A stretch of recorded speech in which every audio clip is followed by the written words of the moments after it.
just because he accidentally bumped into a wealthy second-generation's girlfriend while walking. She deliberately snatched his takeout and threw it on the ground. The two thought that driving a sports car meant they could do whatever they wanted. This food delivery guy is nicknamed the God of Mount Akina for his driving skills. He hopped on his Yamaha TMAX and chased after them at full speed. Taking advantage of his familiarity with the terrain, he took a shortcut and stopped the wealthy second-generation sports car. He picked up the takeout and walked over to the car window. 음식값 주셔야죠. 이거. 그냥 빨리 줘. In the end, the wealthy second generation had to pay the money reluctantly, and the food delivery guy, Tycoon, is the male lead of this drama. Little did he know at this moment, just because he was too kind-hearted, his life would undergo earth-shaking changes in just one short day. Just a few days ago, Tycoon had a happy life, his parents were no longer around, but he had a sensible younger brother to rely on. His younger brother was excellent at studying, so Tycoon told his brother to focus on his studies, while he worked hard to earn money to support him through school. Recently, Tycoon was planning to open a small shop of his own. To raise money for renovations and loans, he started working as a delivery rider. Even though life was a bit tough, Tycoon always faced it with a smile. He never hesitated to lend a hand when he could. Tycoon also had a considerate girlfriend, Susie, who was willing to endure hardships with him. The night before the incident, Susie offered to stay overnight at his small house. The two spent a wonderful night together. The next day, before going to work, Tycoon didn't forget to throw away the trash that contained condoms. Then he started his delivery work as usual. When delivering to a household, he noticed a potted flower wilted from the sun in the staircase. As someone who loved flowers, he casually moved the pot to a cool spot. He also wrote a note to remind the owner. Shortly after, during his daytime delivery run, an elderly lady with limited mobility asked him to help move a box up a slope.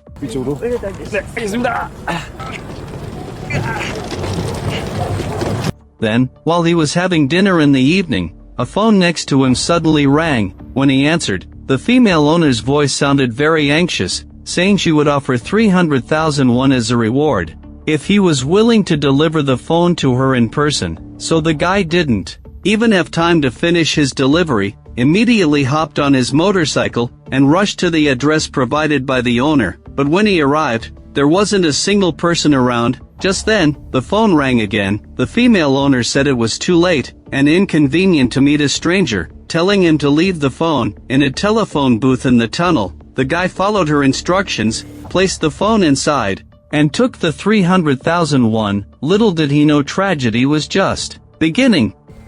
누구세요?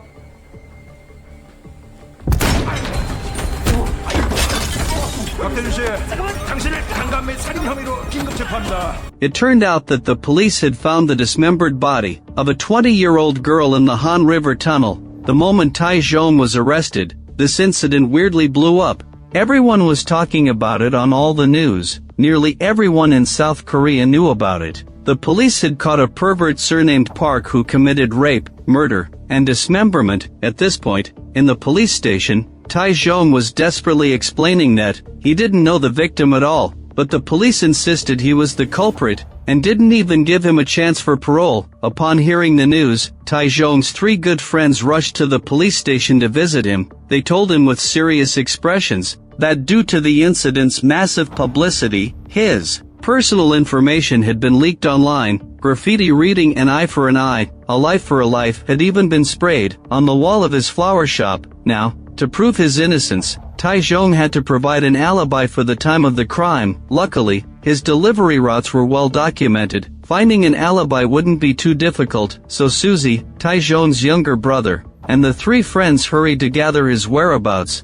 From the past 2 days, the five divided the work, each responsible for organizing the routes during breakfast, lunch, and dinner hours. Coupled with the various details Tycoon recalled, they compiled a complete itinerary in just one day. Even the defense lawyer couldn't help but praise their efficiency. The lawyer patted his chest and said that with this evidence, he would definitely get him acquitted. Everyone's hanging hearts finally eased a little, but no one expected things to unfold far beyond expectations. In court, The defense lawyer submitted complete alibi evidence, demanding the prosecution release the defendant immediately. Although the submitted alibi seemed flawless, and the satellite-tracked route matched the submitted one, the prosecution still pointed out three inconsistencies. First, Tai-Jong had indeed delivered food to the victim's home on the day she was killed. The delivery record showed he stayed at the door for 7 minutes, but the system indicated delivery in 3 minutes. What exactly did he do during those extra 4 minutes? As soon as Tai-Jong recalled, he immediately remembered it was because he'd been delayed handling that potted plant. He then explained the reason in detail. The prosecution didn't refute after hearing this,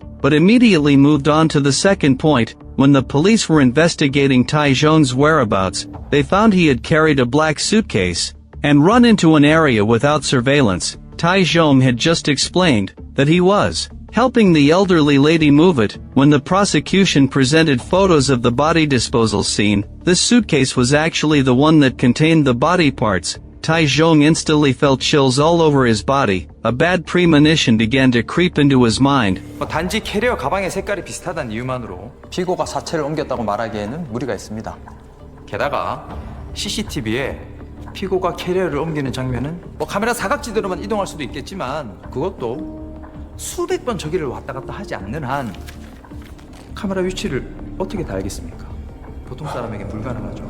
Just as Tai-Jong was feeling stunned, the prosecution suddenly brought up the third point. Tai-Jong claimed he had never touched the victim's phone, but the prosecution showed a surveillance clip. It was taken when Tai-Jong went to a convenience store to throw away trash that night. The phone in his hand was exactly the victim's. Tai-Jong quickly told the prosecution about the conversation with the phone owner that night, and the whole process of returning the phone. But the problem was that the tunnel where he returned the phone was only a few kilometers away from where the victim was dismembered. The prosecution then questioned who Tai-Jong had actually handed the phone to, because the satellite positioning track of the victim's phone almost perfectly matched Tai-Jong's movements over the past 2 days. In other words, Tai-Jong had never actually returned the phone. He was lying. In addition, the police had found a possible crime scene. There was an empty bathroom in the building where the victim lived, and traces of dismemberment remained there. Moreover, the police also detected Tai-Jong's DNA in the victim's body. In addition, a necklace was presented as evidence. It was exactly the couple bracelet that Tai-Jong never took off, and now, Tai-Jong's wrist was indeed empty. Looking at the clear results on the test report, the bodily fluids matched his perfectly. No matter how Tai-Jong explained, his words sounded feeble. 저 공사님 나 아니거든요. 자중하세요. 자중하세요. 아까 피고가 말한 그 화분 그 처음부터 없었다는데 화분 키우는 사람도 없었고 상상 속의 화분 그런 겁니까? Then Tai-Jong, shouting injustice frantically, was escorted out of the courtroom, even though Susie and his younger brother were unwilling to believe it. All the evidence now pointed to Tai-Jong. Later, Susie came to visit Tai-Jong and told him that the defense lawyer had suddenly decided to withdraw from the case. His younger brother was still looking for a new lawyer everywhere. But it wasn't easy. Just as Tai-Jong felt sorrowful, Susie asked him to raise his wrist, pressing him about where the bracelet she had given him was. Tai-Jong was stunned, unable to recall where he had put the bracelet. No matter how hard he tried, Susie couldn't hold back her tears instantly. Although she knew Tai-Jong could never do such a thing, others didn't think the same way. A conviction was inevitable. No one knew how many years Tai-Jong would be locked up, and Susie simply couldn't wait for him that long. So she silently took off the matching necklace from her wrist, placed it gently on the table, and turned to leave. In the end, Tai-Jong was convicted of rape, murder,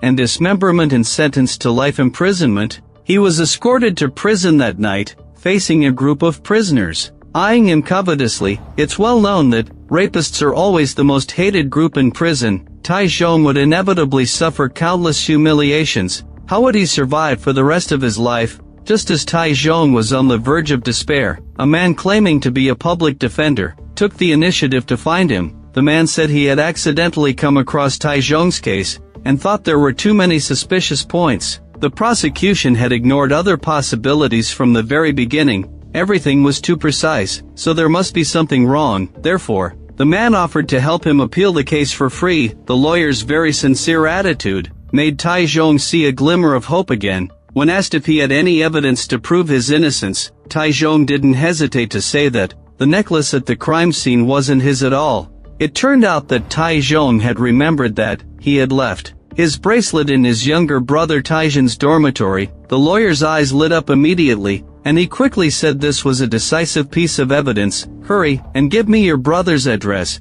and I'll get to the bottom of this. 혹시 모르니까 절대 다른 사람들한테는 얘기하지 말고요. 알겠죠? 너무 감사합니다, 변호사님. 정말 너무 감사합니다. But Taizhong hadn't been happy for long. When he faced bullying from other inmates, the leading prison guard was in cahoots with them from the start. He let them bully Taizhong without interference. Soon, Taizhong met the prison bully. The bully hated rapists more than anything in his life, so he had planned to torture Taizhong severely. Ever since hearing about his case, luckily, an upright prison guard came for a cell check just in time, sparing Taizhong a beating. Back in his cell, Taizhong looked at the crumpled lawyer's business card in his hand. A faint glimmer of hope rose in his heart. During lunch the next day, other inmates kindly warned Taizhong. The bully's name was Lu Dishio. He had been a gang leader before. Being imprisoned, he was originally sentenced to life imprisonment, but because he paid so much money, his sentence was reduced to 12 years in the end. 여덕수한테 여동생이 하나 있었는데 어떤 놈이 물 주고 확 죽여버린 거야. 물을 준다니요? 왜 이렇게 순진하냐? 어? It turned out that Lu Dishio's younger sister had been raped, and then killed years ago, so after being imprisoned, he made it his mission to torture prisoners of this kind. He would stop only when he was released. Taizhong was completely terrified after hearing this. Just then, an inmate across from him suddenly said, "Don't worry, I'll have your back from now on." Taizhong thought he had met a kind person, but as soon as lunch was over, these three inmates dragged Taizhong into a room. By the time Taizhong realized what was happening and tried to run, it was too late. 야, 꽉 잡아. 간만에 물 좀 주자. 야, 나부터다. Before long, that lawyer appeared again, but he didn't bring hope. Instead, he brought even crueler despair. Taizhong stared at his younger brother's death certificate, unable to say a word for a long time. His brother's death was the last straw that broke the camel's back. He could no longer find the slightest reason to go on living. That night, Taizhong did something foolish, but just as his consciousness was about to fade, his younger brother came to save him. 다른 것들은 다 살려주면서 왜 형을 죽였냐고. 가. 제발 가. 제발 좀 빨리 가! In just 1 month, his brother stopped Taizhong 3 times. Meanwhile, Mike, another inmate serving time in the prison, had seen everything. There was a church in this prison. The priest would always lead the inmates in confession. Because Mike was devout and capable, the priest had arranged for him to assist by his side, also known as an acolyte. On this day, taking the opportunity of distributing cakes for Easter, Mike walked up to Taizhong and offered him a lot of encouragement. 나도 처음 몇 달간은 숨도 잘 안 쉬어지더라고요. 그렇지만 살아야죠.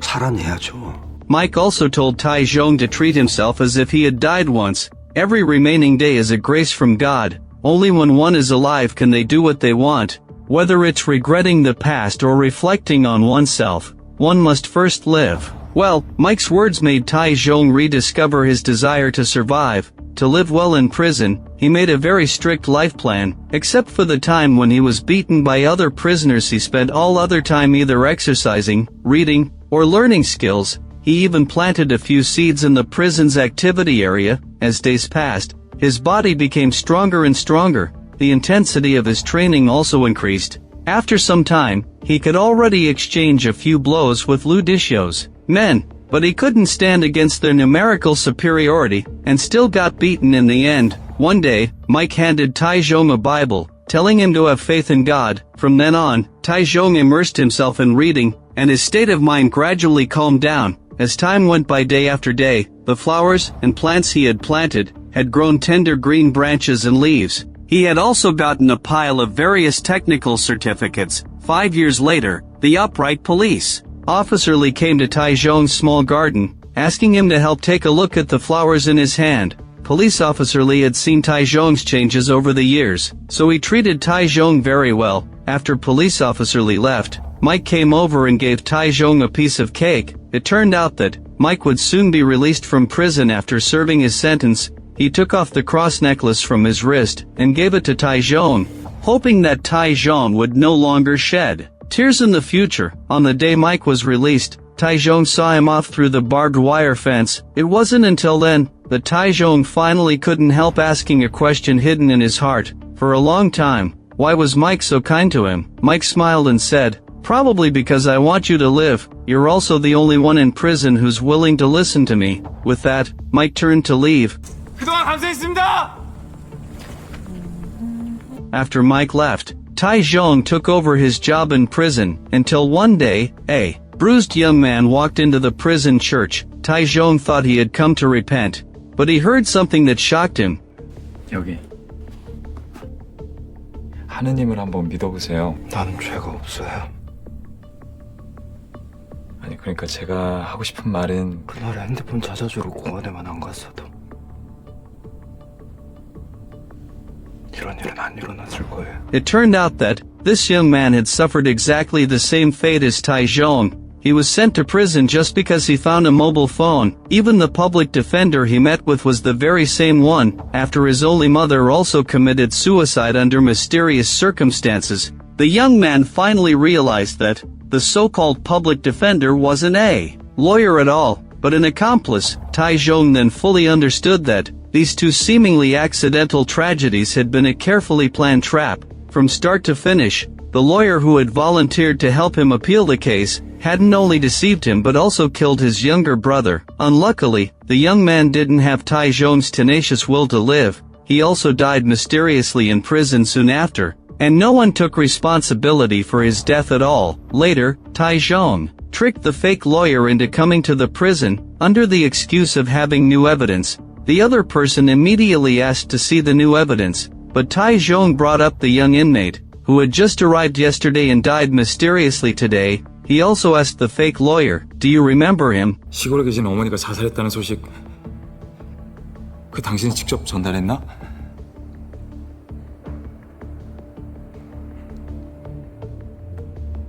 확보했다는 증거 없지. The lawyer's immediate change of expression confirmed Taizhong's judgment was correct. The fake lawyer was the real murderer who killed his brother. At this point, the lawyer stopped pretending and openly admitted everything. They had deliberately planted the mobile phone to frame Taizhong, ensuring he was captured on camera, and to destroy the bracelet evidence that was with his brother. The fake lawyer had personally killed Taizhong's younger brother. But what could Taizhong do even if he knew the truth? Did he really think he could take revenge in prison? As he spoke, the man sneered mockingly. Yet even though the man had admitted it so openly, none of the prison guards present reacted. It was clear that the prison guards had also been bribed by the people behind the fake lawyer. 조각 깨졌습니다. 청소가 필요할 것 같습니다. After going back to the church, Taizhong looked up at the cross hanging high above. A flame of revenge burned fiercely in his heart. Later, Taizhong gave the Bible back to the priest. This book was no longer useful to him. Taizhong swore he would uncover the truth, find the real mastermind hiding behind the scenes, avenge his brother, and clear his own name. On the other side, a statue was being auctioned at a South Korean auction house. The price had already reached 2.3 billion won, but the bidding was still ongoing. On the second floor of the auction house, a young master was treating the auction like a fun game. He instructed his nanny to raise the bid immediately, whenever someone else placed a bid, because he knew someone would definitely follow. Sure enough, every time the price was raised, a middle-aged man on the first floor would immediately follow with a higher bid, so the bidding price soared to a terrifying 3.5 billion won, far exceeding the artwork's actual value. During the break, the middle-aged man quickly called the young master. He asked, "Can I offer you something else instead of that statue?" 아드님의 삶의 가치는 얼마가 적당하다고 생각하십니까? It turned out that the statue auction was just a cover. The middle-aged man's son had committed murder. The young master could help find a suitable scapegoat, just like Tai Zhong and the young man, and the young master's specified reward was for the middle-aged man to buy the statue and give it to him. But what was perverted was that the young master didn't care about the auction price at all. After all, his family already had more money than they could ever spend. What the young master wanted to see was the middle-aged man's desperate expression when he was on the verge of collapse. He enjoyed the thrill of manipulating other people's fates. In the end, to save his bastard son, the middle-aged man had to pay the sky-high price of 6 billion won. 뭐 이렇게 금방 무너지냐, 재미없게. The statue was soon delivered to the young master's home. Countless statues lined the corridors. No one knew how many similar deals the young master had made. The next day, while the young master was half-heartedly listening to a report at the company, he suddenly received a call from the fake lawyer. 네. 조각이 깨졌습니다. 청소가 필요할 것 같습니다.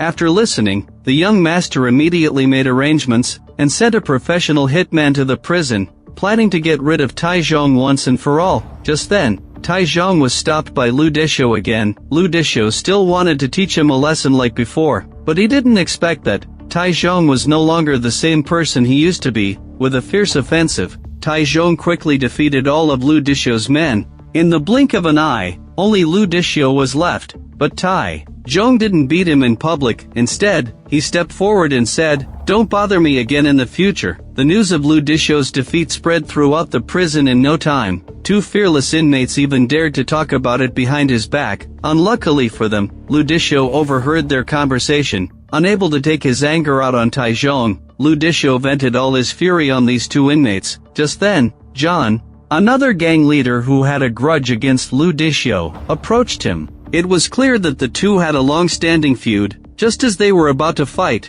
the prison guard supervisor rushed over to stop them, and took Lu Dishou to see the warden. 야, 씨발, 파이트 클럽에 파이팅이 없냐? 내가 용돈이나 벌자고 이 판 깔아준 거 아니잖아. It turned out that the warden organized prisoners to fight illegal boxing matches as a bookmaker. To make money, one prisoner had already died in the prison, and another death would mean dereliction of duty. So the warden ordered Lu Dishou to stop causing trouble recently. After speaking, the warden handed Lu Dishou a list of new prisoners, telling him to take good care of 2 newly arrived financial criminals, and torture the location of their hidden money out of them. On the other side, Mike came to the prison to visit Tai Zhong. Seeing Mike again, Tai Zhong was overwhelmed with grievances that he had nowhere to vent. He choked up and said he was innocent of any crime, and solemnly told Mike that he would definitely get out of there. Although the warden had told Lu Dishou to hold back temporarily, he hadn't ordered the others to do the same, so Lu Dishou sent one of his underlings to Tai Zhong's cell, telling him to kill Tai Zhong that night. Night fell soon after. Tai Zhong took out his treasured documents and flipped through them. They included a topographic map of the whole prison that he had secretly drawn. Only by obtaining the keys to several crucial gates, and having a detailed escape plan, could he successfully break out of prison. The prison guards changed shifts at 3:30 every day. There was a door leading outside in Area B, and the only route to Area B that avoided the guard site was through the ventilation ducts. Visiting hours in the prison ended at 4 o'clock, and the food delivery truck would arrive at that time too, so he had to complete the escape before 4 o'clock. In the middle of the night, the underling quietly got into Tai Zhong's cell, trying to sneak attack him while he was asleep, but Tai Zhong had long been on guard, and easily dodged the attack. Then the two fought in the cell. During the roll call the next day, when Lu Dishou saw Tai Zhong walking out of the cell unharmed, and his bruised underling bowing and groveling to him, he was completely stunned. But this incident also made Tai Zhong realize that Lu Dishou was a major obstacle, and he needed to find a way to have him locked up for a few days. So during lunch, Tai Zhong carried his tray and sat down across from Lu Dishou. In a calm tone, he said, "As long as you're willing to stop here, I can pretend nothing happened before." But Lu Dishou didn't know how to appreciate kindness, saying, "If you want to make peace, you have to die." 너 여동생이 성폭행 당했다며.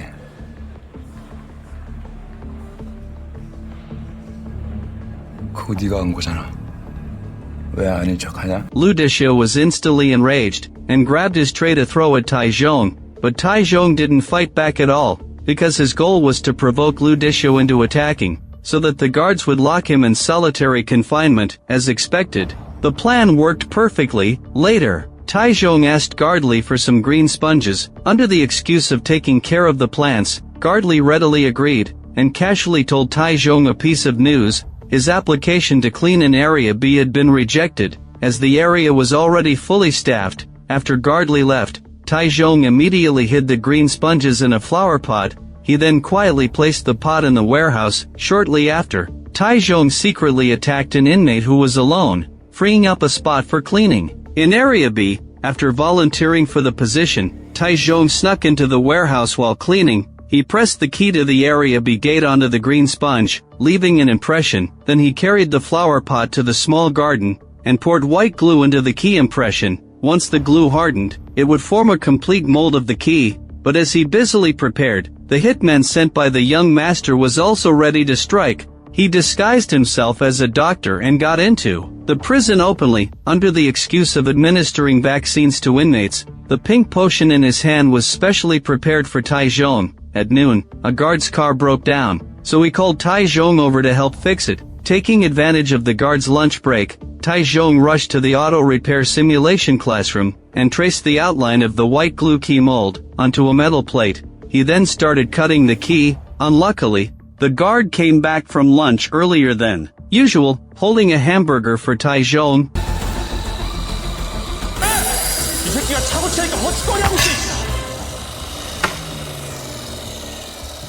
Luckily, Taizhong had already finished cutting the key. He was holding a small replacement part for the car, so the guard didn't think twice and handed him the hamburger. But just as Taizhong was about to leave, the guard called him back. It turned out that every inmate who finished work had to undergo a full body search. The guard scanned him thoroughly with a detector, but it didn't beep.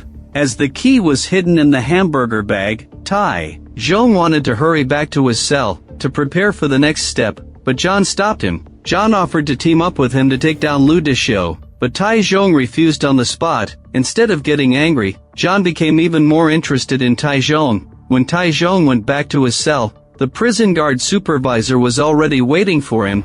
It turned out there was an illegal boxing match the next day. The supervisor had bet on Taizhong to win. To prevent Taizhong's condition from being affected by the vaccine, he had arranged for a substitute to receive the injection instead. At 3 o'clock the next day, the supervisor took Taizhong to the boxing ring, but Taizhong's mind was full of his escape plan. He had no desire to finish the match, so before the match even started, he stepped forward, knocked down one opponent, and considered the match finished. Then he ignored John's shouts and hurried away. At this point, the hitman disguised as a doctor and Gardley were already waiting outside the cell. It turned out, the hitman had seen through the substitute the previous day, so he had kept the vaccine laced with rat poison for an extra day. After confirming Taizhong's identity, the hitman injected him with the vaccine. After completing the task, the hitman immediately sent a text message to the young master. Barring any accidents, Taizhong would die from the poison in 30 minutes.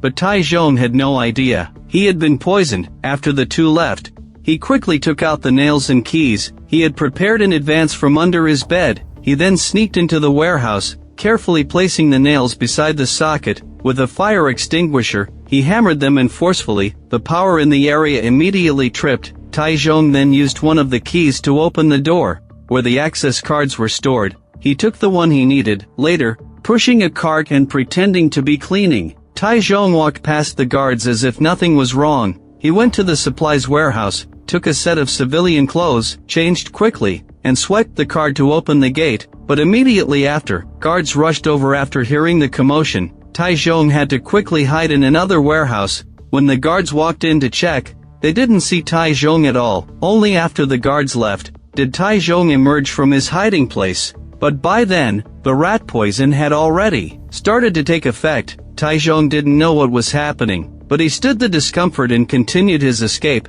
Mike was waiting anxiously outside the prison gate. It turned out that during his visit the other day, Taizhong had already told Mike about his escape plan, asking him to wait outside and assist today. But Mike began to doubt if Taizhong would really make it out, as he hadn't appeared for a long time. In fact, Tai Zhong had already climbed into the ventilation duct, but as he was moving forward cautiously, the sound was heard by a guard, who was about to finish his shift. The guard picked up a mop and poked it into the duct. Luckily, the guard didn't suspect anything. He just thought it was a mouse scurrying around, and didn't pay it any more attention. Now the time was getting closer and closer to 4 o'clock, and the effect of the rat poison was growing stronger. Tai Zhong's consciousness began to blur. What he didn't know was that Mike had just run into Gardley, who was on his way home from work. Mike lied, saying he had business to take care of at the prison. The kind-hearted Gardley offered to help him handle it, but Mike quickly declined,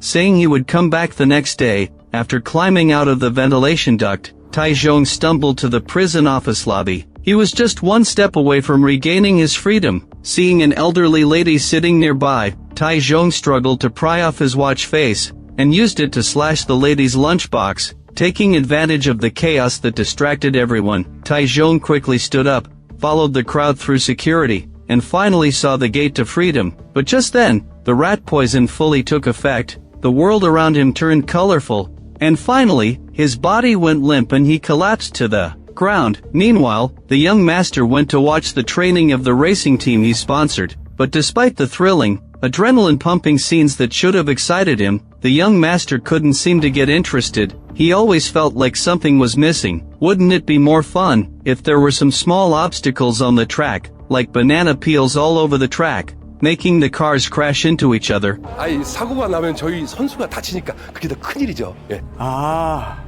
뭐가 문제인지 알겠다. 죽으면 안 되는 사람이라고 생각하는구나. 정리해. 오늘부로 여기 메인 스포는 중단하겠습니다. 예? When he got home that night, the young master immediately built the fun obstacles he had imagined using Lego bricks. Now he had a very bold and crazy plan in mind. Before long, his nanny came to check on him, and was surprised to find that he was much happier than usual. 재밌겠지? 역시 도련님다운 생각입니다. 역시 내 마음 아는 건 유머밖에 없다니까. Before long, the police chief personally accompanied the young master to the prison. The chief specifically instructed the warden, "Try your best to do whatever the young guy asks." After the chief left, the young master threw a document in front of the warden. It was a proposal for an environmental volunteer activity for prisoners at an abandoned factory. It turned out, the young master wanted to select 12 serious offenders from the prison, take them to the renovated abandoned factory, and play a very fun game. Of course, whether they could come back alive depended on their own efforts. Before the warden could fully process what was happening, the young master casually placed a heavy bag down. When opened, it was filled with shining gold bars. The young master promised to give the warden 5 more after the event, and he also held leverage over the warden. The warden had embezzled public funds to trade virtual currency, but had been scammed. Evidence in his study had already been seized, but with just one phone call from the young master, the materials would be returned. The warden had no right to refuse. 그 파일 맨 뒷장에 나와 있는 조건에 맞춰서 외부 출력 내보내세요. 뭐 폭력, 살인, 강도 적절히 잘 섞어보세요. On the other side, Gardley reviewed several other surveillance cameras, and figured out the whole process of Tai Zhong's escape. He followed Tai Zhong's escape route, and finally found the ventilation duct. Suddenly realizing that Tai Zhong had planned to escape through the main gate, Gardley couldn't help but admire him. After all, no inmate had ever dared to escape through the main gate before, yet that made the main gate the weakest link. Although Tai Zhong had been injected with rat poison, luckily, Mike had been sending him health supplements containing vitamin K3. It had neutralized some of the poison's effects, allowing him to hold on long enough to be rescued alive. To avoid being implicated, the guards kept quiet about Tai Zhong's escape. On the other side, Lu Dishio was released from solitary confinement early by the warden, because his name was on the outbound list. The warden mocked him. "Look at you, you're almost being played like a dog by Tai Zhong." These words completely enraged Lu Dishio. He decided to kill Tai Zhong that night. Lu Dishio then gathered all his underlings and rushed toward the infirmary. Gardley sensed something was wrong and tried to go check, but the underlings forcibly stopped him at the door. Gardley had to run back to get backup. The warden scattered stacks of cash in front of his men, saying, "Those who are willing to work can come get the money." Without hesitation, everyone rushed forward to grab the money, but immediately after, Gardley sounded the alarm. They had to go check what was happening.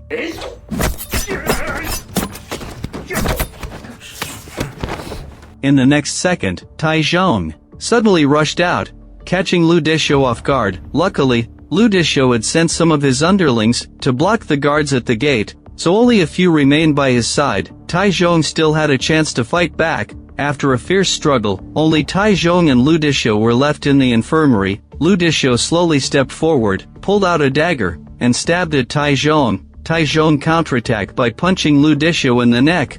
The two fought fiercely for a long time, and, gradually Tycoon gained the upper hand. Even at this point, he still didn't want to kill Ludisho. In the end, Tycoon didn't kill him, but he slashed Ludisho's ear with a knife. By the time the guards broke through the door and rushed in, the fight was already over. In the middle of the night, the 12 serious offenders were suddenly ambushed by the guards. Each of them was blindfolded with a black sack and escorted onto a truck. Tycoon, who had been dreaming of escaping, was among them. The truck drove all the way to an abandoned factory. As soon as it stopped, a group of men holding submachine guns approached, escorting all the prisoners to a designated area. Early the next morning, the prisoners changed into white clothes printed with numbers, and were ordered to walk toward the center of the factory area. When they arrived, they were shocked to find that the abandoned factory had been transformed into a huge playground.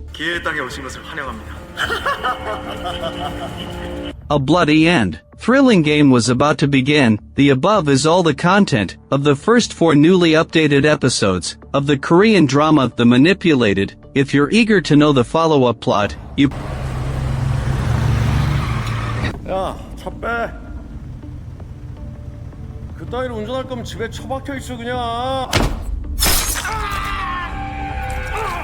Before long, the young master, who was creating art at home, received a rushed delivery of exquisite materials.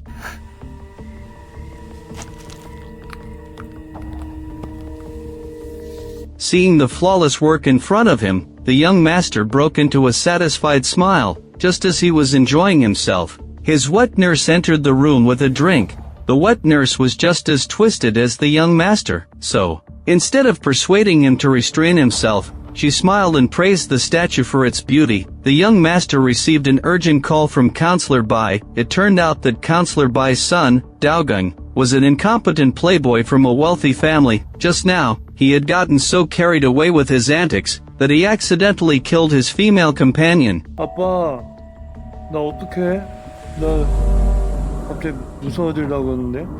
Counselor Bai was afraid that if this matter got out, it would ruin his and his son's future, so he hurriedly called the young master for help, because just for fun, the young master had specially launched a unique business, which was to find scapegoats to take the blame for wealthy people who had committed crimes. After hearing the reason, the young master told Counselor Bai to pass a message to his son Daogung, to first soak the body in warm water before leaving. 경호비용을 돈으로 받지 않습니다. 일이 다 끝나면 그냥 작품 하나만 사주시면 됩니다.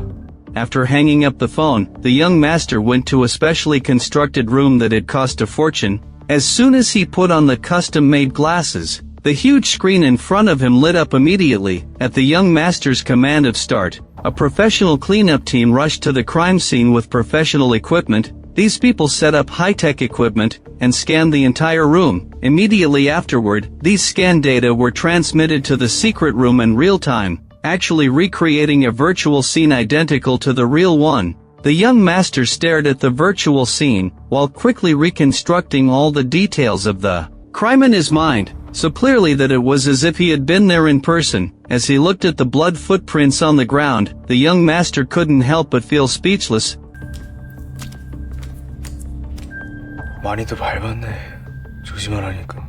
These wealthy playboys can't even cover up their crimes neatly. This level of difficulty isn't a problem for the young master. His fingers moved across the keyboard, and the nearby surveillance footage appeared on the large screen. It didn't take the young master long to find a suitable scapegoat. This food delivery rider had appeared nearby for several consecutive days. and the scapegoat was the male lead of this drama, Tycoon. Without Tycoon having the slightest idea, someone began following him with recording equipment. While the young master studied Tycoon's daily routine, the young master found out that he had a younger brother and a beautiful girlfriend, and was particularly fond of flowers and plants. The young master smiled faintly, having already formulated a perfect cover-up plan in his mind. The next day, when Tycoon went out to deliver food, a group of professional personnel sneaked into his house and collected everything they could, including hair, shoes, and the gloves placed on the flower pots. Later, the young master had someone transfer the fingerprints from the gloves onto a pair of rubber gloves,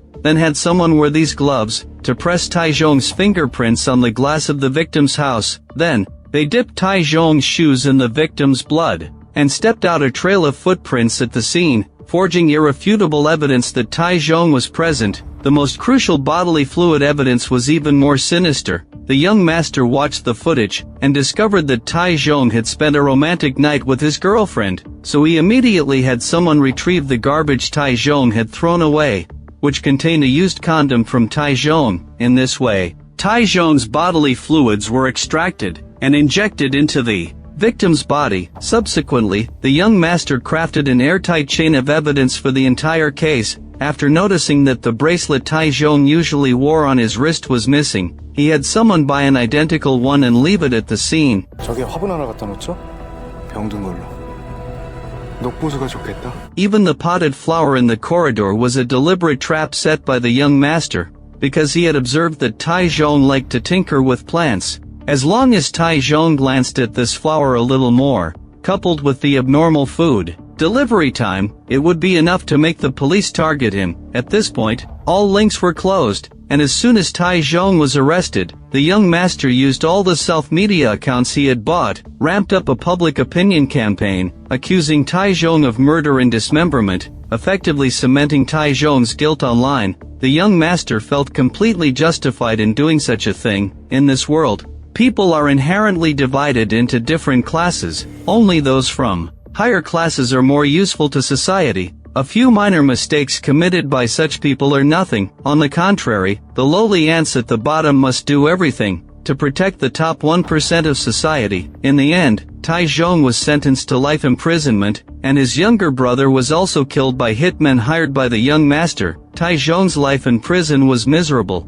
constantly targeted by Ludisho, the gang leader in the prison, enduring relentless bullying. Fortunately, with the care of his cellmate Mike, Tycoon didn't fall into despair. Over the next 5 years, he no longer wallowed in depression, but trained frantically to build up his strength, studied diligently to master various skills and obtained multiple certifications, silently accumulating power. But just then, a new inmate arrived at the prison, whose experience was surprisingly similar to Park Tycoon's, also wrongfully accused of rape and murder for picking up a mobile phone, with all evidence stacked against him, and also mentioned lawyer Kim. Only then did Tycoon realize that his brother's death was by no means an accident, and his own misfortune wasn't a coincidence. There was a powerful force manipulating everything. So he made up his mind to escape from prison, to find the mastermind behind it all and take revenge. However, his carefully planned escape was sabotaged by hitmen sent by the young master.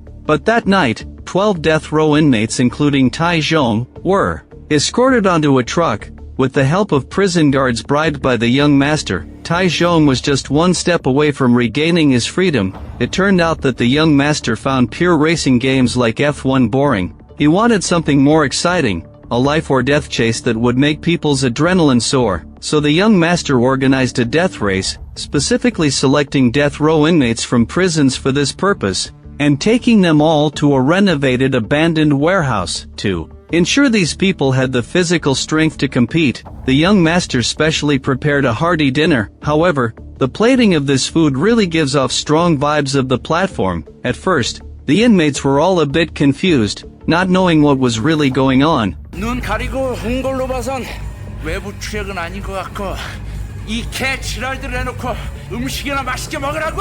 But some inmates didn't bother thinking too much, grabbing the food from the plates and shoveling it into their mouths. After all, they couldn't get such good food in prison. Following his lead, many other inmates also rushed over to gorge themselves, only Taizhong didn't step forward to eat the food of unknown origin. Just then, the tattooed man suddenly noticed someone on the second floor, but as soon as he tried to check, he was stopped by heavily armed guards. The tattooed man had to walk back. After the inmates had eaten and drunk their fill, the guards took them to 12 shipping containers, each marked with a number on the outside, and on the bed inside each container was a racing suit with the same number. It turned out the containers were their dormitories. Taizhong cautiously entered the container marked number 9. When the other inmates fell into a deep sleep, Taizhong took the opportunity to slip out. He had planned to find a chance to escape, but he never expected that the warehouse was full of the young master's spies, with many guards standing watch with weapons, and searchlights sweeping back and forth from the tall towers, obviously to prevent them from escaping. Although Taizhong was agile, leaping up and down, dodging left and right, he was still spotted.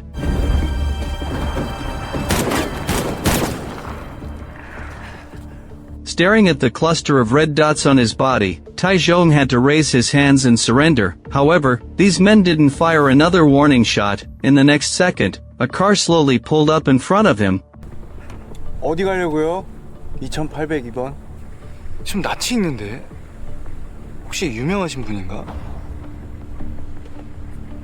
This was their first face-to-face encounter. Unfortunately, Taizhong had no idea at the time that the man in front of him was the mastermind behind everything, while the young master had long forgotten that this was the scapegoat he had personally sent to prison 5 years ago. Now the young master was in a great mood, telling Taizhong to stop thinking about escaping, saying the place was so heavily guarded that not even a fly could get out. He even enthusiastically offered, "Let me take you back to your dormitory," but Taizhong didn't want to interact with him. Seeing the young master persistently following him, Taizhong had to ask why he had brought them all here.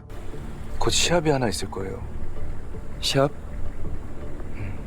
거기서 우리 The young master told Taizhong to give it his all when the time came, saying he had prepared a special gift for the winner. With that, the young master left in his car. Just as Taizhong was about to go back to his room, Jirong, a subordinate of Lu Dishio who had previously been defeated by Taizhong, suddenly appeared. Jirong said that he had decided to side with Taizhong, and pulled him to go somewhere, but Taizhong came face to face with Lu Dishio, who clearly wanted to pick a fight. Taizhong turned around and tried to leave. Unexpectedly, Jirong chased after him, begging him not to go, pleading that he just needed help this once, otherwise he would definitely be killed. Upon hearing this, Taizhong had to sit in front of Lu Dishio, but in the next second, Lu Dishio and his subordinates all pulled out their weapons.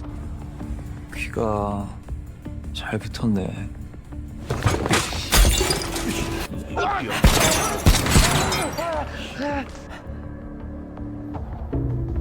It was clear that the young master had forbidden them from acting now. The group had to stop, but Lu Dishio was clearly not going to let it go. Early the next morning, a deafening wake-up bell rang out in the camp, jolting all the inmates awake from their sleep. Before long, the 12 death row inmates stood in front of the young master, wearing clothes with printed numbers. The young master happily announced that he was going to hold a car race here, saying the 12 of them would compete in randomly assigned cars, with no rules whatsoever. The only requirement was to obey orders. But as soon as the young master finished speaking, someone stepped forward to yell at him, asking if he had obtained a license for such an event. The young master said yes, but the inmates still refused to comply, shouting a few insults at the young master before turning to leave.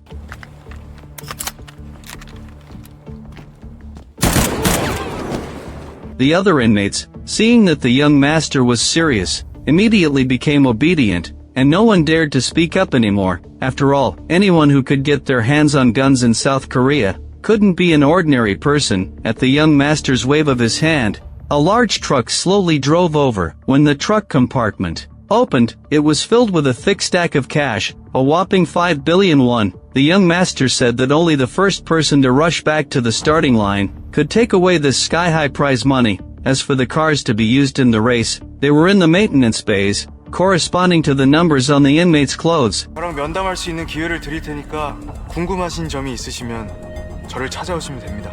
Except for Taizhong, these were all desperados, faced with the temptation of 5 billion won at this moment. Greed ignited in their eyes. Two wealthy playboys who had both bought the young master's statues were invited by the young master to the factory to watch the race. Among them, Daogang was especially excited, chattering non-stop along the way. After getting out of the car, Daogang complained to the other wealthy playboy that his avatar had lived in prison for several years and only died last week. 근데 왜 지난주냐? 네 아바타 몇 달 전에 다 정리됐다며. 세 번째.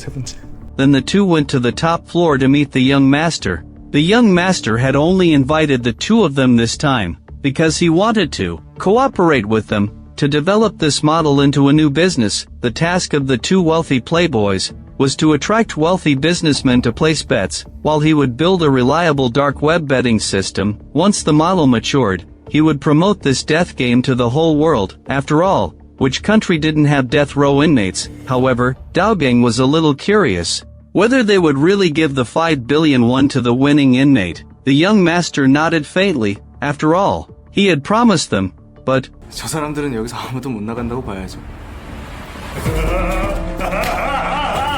the 12 men each walked into their corresponding numbered maintenance bays. As the young master had said, the cars were randomly assigned, and their performance varied drastically. Girong got a standard racing car, while Lu Dishio received a car so broken it was almost falling apart. Tai Zhong's car was barely drivable, but the young master had already made it clear that winning or losing didn't depend on the car's performance, but on modifications. The contestants could modify their cars freely, right up until the start of the race, and this was the key to determining victory or defeat. Before the race even officially started, the 12 death row inmates already had their own agendas, forming cliques and small groups one after another, hoping to increase their chances of winning through strength in numbers. Only Tai Zhong chose to fight alone, planning to finish the race by himself, but Girong wanted to recruit him into his group. It turned out Girong had already found out that Tai Zhong had obtained an auto repair certificate while in prison.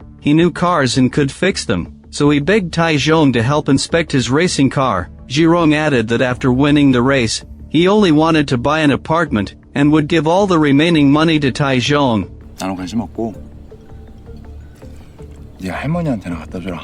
According to the rules, each contestant had one chance to meet with the young master in person. The first to arrive was the tattooed man. In the tattooed man's eyes, anyone who could get 12 death row inmates out of prison and dare to hold such a race must be a powerful and ruthless figure. The tattooed man adopted a respectful posture, stating that he wanted to establish a long-term cooperative partnership with the young master. It turned out the tattooed man had already figured out the young master's plan to use this as a live-streaming gambling business. So the tattooed man told the young master, if you could plant one of your own men among the contestants, it would be beneficial for both you and me. The young master immediately waved for his subordinate to bring a tablet. 도광재 씨 사람 환심 사는 재주가 있다.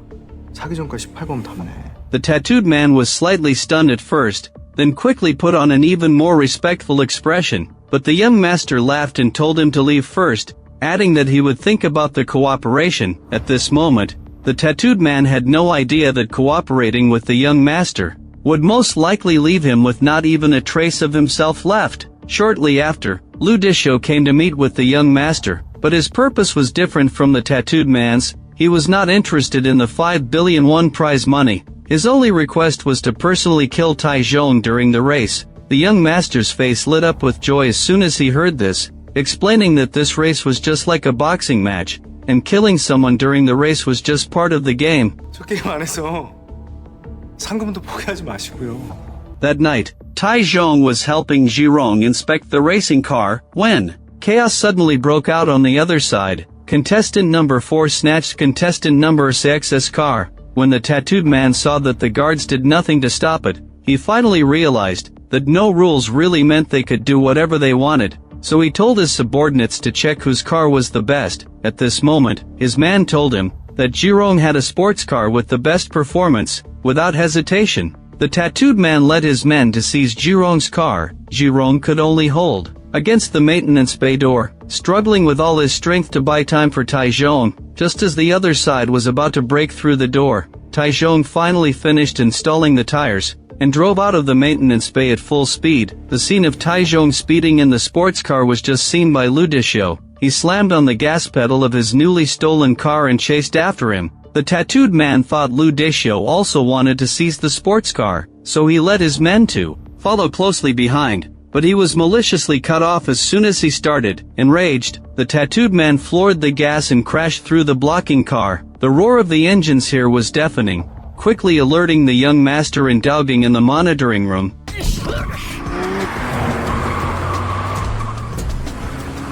They never expected that before the race even started, such a thrilling chase scene would unfold, because the tattooed man's car was in terrible condition.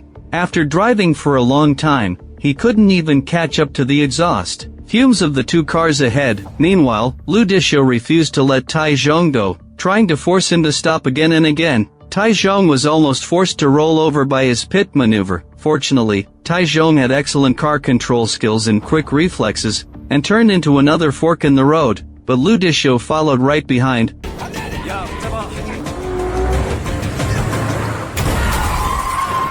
The two cars collided violently in an instant. After all this commotion, Tai Zhong's car was severely damaged, and could no longer be driven. Lu Dexiu started the engine again, preparing to launch a second collision. Suddenly, the tattooed man crashed into Lu Dexiu's car, ruining his plan. The tattooed man tried to seize Tai Zhong's sports car amid the chaos, but before he could act, the guards who arrived after hearing the commotion stopped him. 본 게임이 더 재밌어야 될 텐데. 여기까지 하시죠.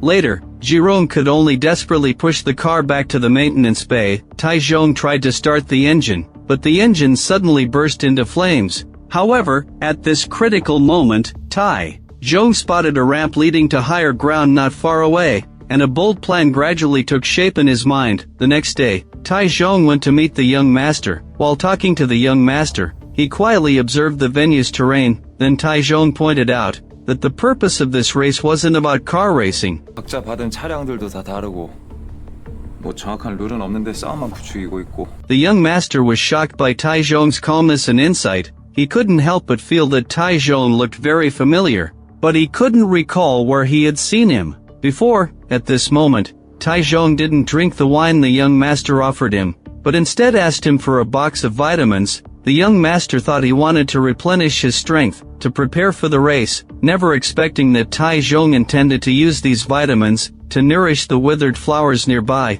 The race was about to officially start the next day. Tai Zhong carried out a comprehensive reinforcement and modification on his assigned car, number 9, during breakfast. The next day, the young master had someone hand the tattooed man a phone. He said he agreed to the cooperation request the tattooed man had proposed earlier. The tattooed man flattered, "I will be loyal to you for a lifetime." But as soon as the young master hung up, he immediately put on a different expression. 젖가는 소리 하네, 병신새끼.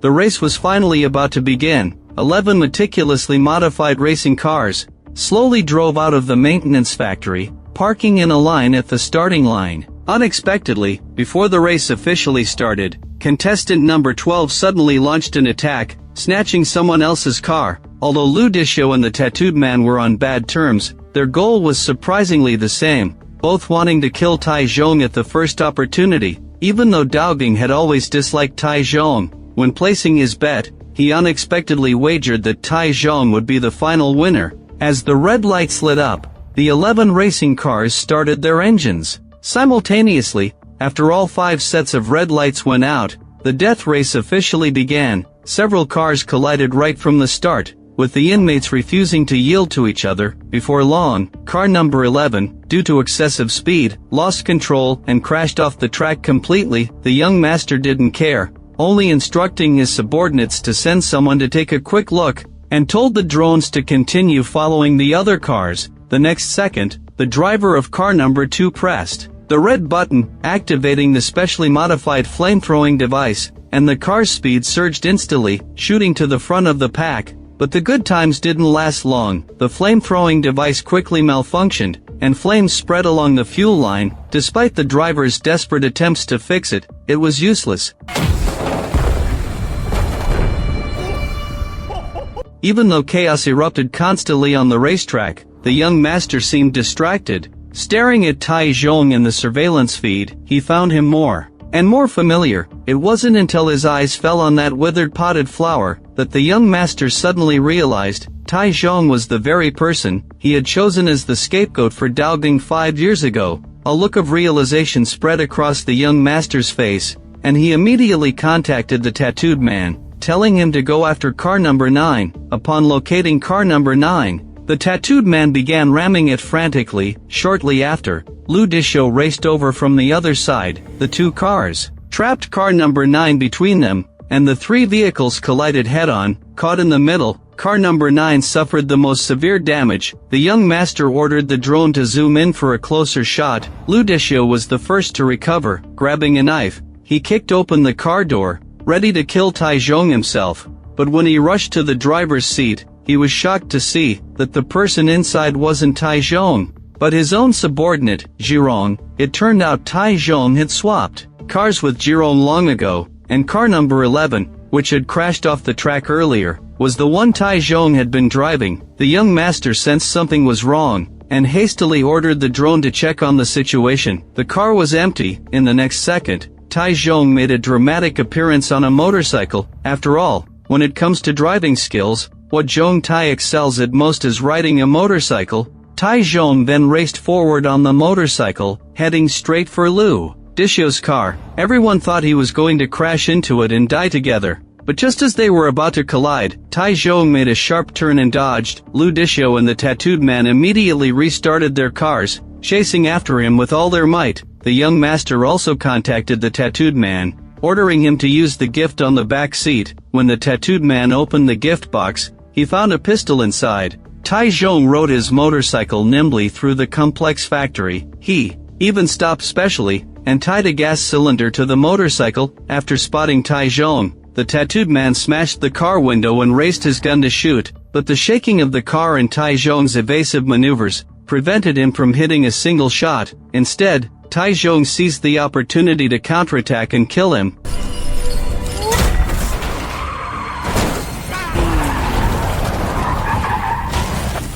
Just then, the young master suddenly changed the race rules on the spot, announcing that from this moment on, whoever could catch the motorcycle rider would be the winner of the race. Whether dead or alive, they would receive double the prize money. That's a whopping 100 billion won. The remaining death row inmates went crazy instantly after hearing this. Tai Zhong had just prepared to restart his motorcycle when he was hit and sent flying by Lu Dishio's racing car. The two grappled with each other. Tai Zhong picked up a weapon and was about to fight back when car number 12 crashed into him head-on. Immediately after, car number 1 added another hit, sending him flying again. Now Tai Zhong was covered in injuries and was at the end of his tether, but contestant number 4 didn't expect that he still had the strength to fight back. In the chaos, Lu Dishio was also hit by another car and knocked unconscious. Tai Zhong's repeated escapes from control made the young master lose his patience. He picked up a sniper rifle,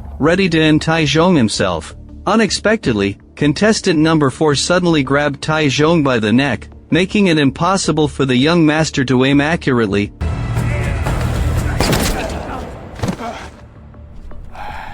비켜라, 안 보이잖아. Tai Zhong quickly used a nearby car as cover, evading the sniper rifle's fire, his eyes fixed on the motorcycle ahead.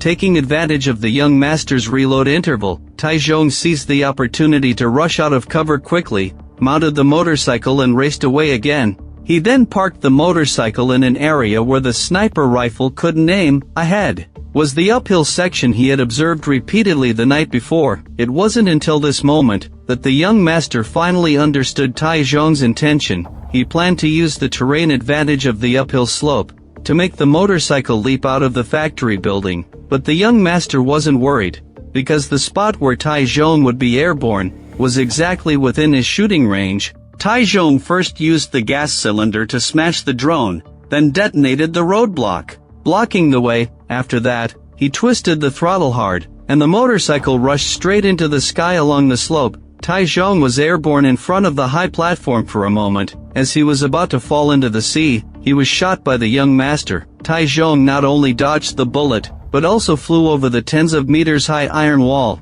managing to escape from this cannibalistic island. That night, Tai Zhong came ashore from the water, still wearing his prison uniform. He didn't dare to leave openly. After looking around, Taizhong spotted a seaside shop, and casually took a set of clothes. After changing, Taizhong took off running. There was only one person Taizhong could trust now, and that was his former cellmate Mike, who had already been released from prison. Following the address in his memory, Taizhong fled to Mike's electrical repair shop. The moment he saw Mike, Taizhong could no longer hold on and fainted on the spot. Mike quickly gave him a simple bandage for his wounds. Looking at Taizhong's miserable state, Mike knew something terrible must have happened. Taizhong's successful escape even surprised the young master, but he still promised the warden that he would prevent this incident from making the news. But the warden hesitated and said that his superiors had issued an order, telling him to write a detailed report on the incident. But the warden had no idea how to write it, anxious and worried that the truth would come out. But the young master had long had a plan, a legitimate excuse ready. When the 12 inmates were out doing volunteer work, a gas explosion accident occurred, resulting in the death of all 12. 윗분들도 죄수들 잘 죽었다고 세금 아꼈다고 생각할 거예요. 내가 그렇게 만들 거고. But when talking about Taizhong, who had deliberately escaped, the young master couldn't help but laugh. Who would have thought of escaping that way? But the young master wasn't angry at all. Instead, he found it extremely amusing. 탈옥한 박태중. 이제 뭘 하고 싶을까요? Meanwhile, Taizhong, who was on the young master's mind, woke up from a series of endless nightmares. Mike heard the noise and hurried over. Seeing that Taizhong was awake, he finally let out a sigh of relief. Mike didn't ask Taizhong how he had escaped from prison, only telling him to eat something to fill his stomach first. In fact, while Taizhong was participating in the race, Mike had visited the prison many times, but the prison guards always found various excuses to drive him away. He had been worried that something bad had happened. Fortunately, Taizhong was safe. Although Mike had countless questions to ask Taizhong now, he decided to save them for later. 네가 혼자 온 게 아니라 하느님이 다 필요해서 널 여기로 보내신 거야. Mike also gave Taizhong a mobile phone, telling him to use it freely. After eating, Taizhong went to the funeral parlor first, to pay his respects to his deceased mother and younger brother. Taizhong stood there for a long time, the idea of revenge stirring in his heart. He opened the mobile phone browser, and found the office address of the lawyer who had voluntarily helped him in prison. That night, Taizhong waited for the lawyer, but the cautious lawyer quickly sensed he was being followed, so he didn't hurry back to the office, but kept walking forward, trying to shake off the pursuer. Annoyed by how persistent the follower was, the lawyer almost cursed aloud. He hurriedly turned around and walked downward, while calling a hitman, telling him to rush over for backup. After all the commotion, the sound of footsteps following him finally disappeared. The lawyer thought he had escaped the surveillance, but he never expected that Taizhong had been waiting at his office door all along. As soon as the lawyer saw Taizhong, he took out his keys and tried to open the door to enter, but Taizhong moved even faster. 너 어떻게든 죽인다고 했지. Taizhong then took out his recording mobile phone, forcing the lawyer to reveal the identity of the mastermind behind the scenes, and the truth. But the lawyer said he was only responsible for cleaning up the mess, and was just following orders from his superiors. Taizhong pressed him to say who the superiors were, but the lawyer refused to disclose more, because if he dared to say even a word, he would definitely die before Taizhong. Even with Taizhong's physical threats, the lawyer still refused to reveal any information. Taizhong had to search for clues himself. He found a red file bag in the lawyer's briefcase, which contained detailed information about a woman named Su Xianyan, and even her daily itinerary. 이걸로 뭐 하는 거야 지금? 저도 잘. Under Taizhong's fierce interrogation, the lawyer had to admit quickly that Su Xianyan was their newly prepared model. In other words, the scapegoat chosen by the young master, and the so-called piecing together evidence was actually fabricating crimes. Whenever a client committed a murder, the young master would select a suitable person as the scapegoat, and send her to prison through a series of methods, including but not limited to 24/7 surveillance and collecting all suspicious items, such as cigarette butts and household garbage, not missing anything even remotely related to the target. In this way, the framed innocent person would be trapped tightly with no way to escape. The next second, a hitman suddenly broke into the room. launching an attack on Tycoon. But Tycoon was no longer the bullied young man he was before prison. 5 years of prison life had honed him into a skilled fighter, so he didn't get killed easily. Tycoon recognized that this man was the doctor who had given him the vaccine. The hitman never imagined he would be no match for Tycoon, but the lawyer, who had just broken free, knocked Tycoon down. However, Tycoon quickly found a chance to fight back, punching the lawyer several times in a row. But just then, the hitman threw a bomb and barricaded the door. In the final second before the explosion, Tycoon quickly grabbed the red file bag and jumped down, managing to escape once again. The lawyer was buried in the sea of fire, while the injured hitman fled. The scene before things got worse, the young master was still practicing with his sparring partners at home. No one expected that the young master was not only good with guns, but also highly talented in kendo. In just a short while, all the sparring partners were defeated by him. 죽더라도 명예롭게 죽어야지. 왜 추잡스럽게 도망을 가? Just then, the phone rang suddenly. The young master learned that Tycoon had escaped again. The hitman's repeated failures completely exhausted the young master's patience, so he fired the hitman in person, and even gave him a very generous severance package. But although he gave it to him, whether the hitman would live to spend it was none of the young master's concern. After going through the entire firing process, the young master let out a satisfying roar of anger. 상황은 갖다 버려야지. 버리고 새 거 사자. The next day, to catch Tycoon, the young master used his connections to bail out the corrupt detective Hwang Il-guk. When walking out of the police station, Hwang Il-guk saw that luxury car and knew the nobleman who needed his help was inside. The car window slowly rolled down, revealing the young master's face. The young master said he had a favor to ask of Hwang Il-guk. In return, the young master would drop all investigations against Hwang Il-guk, and after the job was done, he would help Hwang get a promotion and make a fortune. Seeing such a great opportunity, Hwang Il-guk agreed. After all, it was just finding something he could do with ease. Tycoon played the lawyer's recording for Mike, and said the woman in the photo was the criminal gang's next target. Tycoon planned to find this woman first, and then sabotage the young master's plan. When Mike thought about all the hardships Tycoon had endured, he hugged him affectionately. Mike's care warmed Tycoon's heart. At the same time, the warden instructed Guard Lee to cooperate with the investigation, telling him to take Detective Hwang Il-guk to the cell where Tycoon used to live, to search for any useful information. Hwang Il-guk found the materials Tycoon often read under the bed. Then Guard Lee and Hwang Il-guk went to the scene of the lawyer who was killed in the explosion. As Hwang Il-guk claimed that Tycoon was the killer, he took out a photo from the scene that supposedly showed Tycoon, and asked Guard Lee to identify him. 저는 이것만 봐서 확실히 모르겠습니다. 이상하네.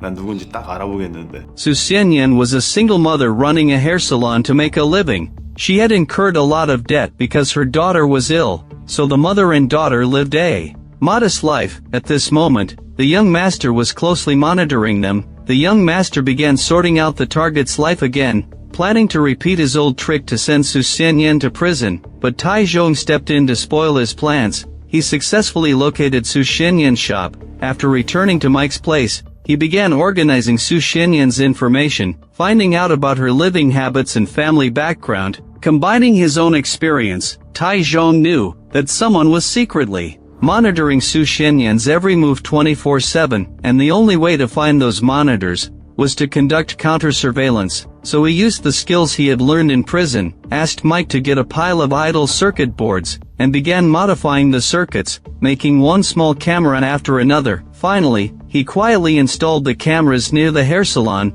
Although these devices were not as advanced as the young master's, they were sufficient for the current situation. One day, Tycoon was monitoring Su Xianyan when a girl suddenly rushed into the repair shop. She skillfully found the money Mike had hidden in the corner. At first, Tycoon thought she was a thief and scolded her. When Mike returned, he explained that the girl was his daughter, Yumbai, and Yumbai was somewhat of a neat, who often came to steal money from her father. But in reality, Mike knew everything. Their father-daughter relationship had been strained because he had been in prison, so Mike deliberately left the money there for her to take.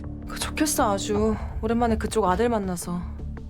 신나가지고 선물도 사왔니? 이건 옷이 다 더러워가지고. Yumbai was tired of listening to her father's explanations. She pulled Taizhong outside the shop and made her demand, saying he had to give her 250,001 every week, otherwise, she would make Taizhong leave her father's shop. Although Taizhong honestly gave her the money, before leaving, Yumbai deliberately punched Taizhong, as revenge for him scolding her earlier. Taizhong never expected that Mike would have a daughter with such a temperament. Mike felt quite embarrassed about this. 레벨 잘못 만나가지고. 심성 되게 착한 앤데. 심성이 좋겠던데. 어?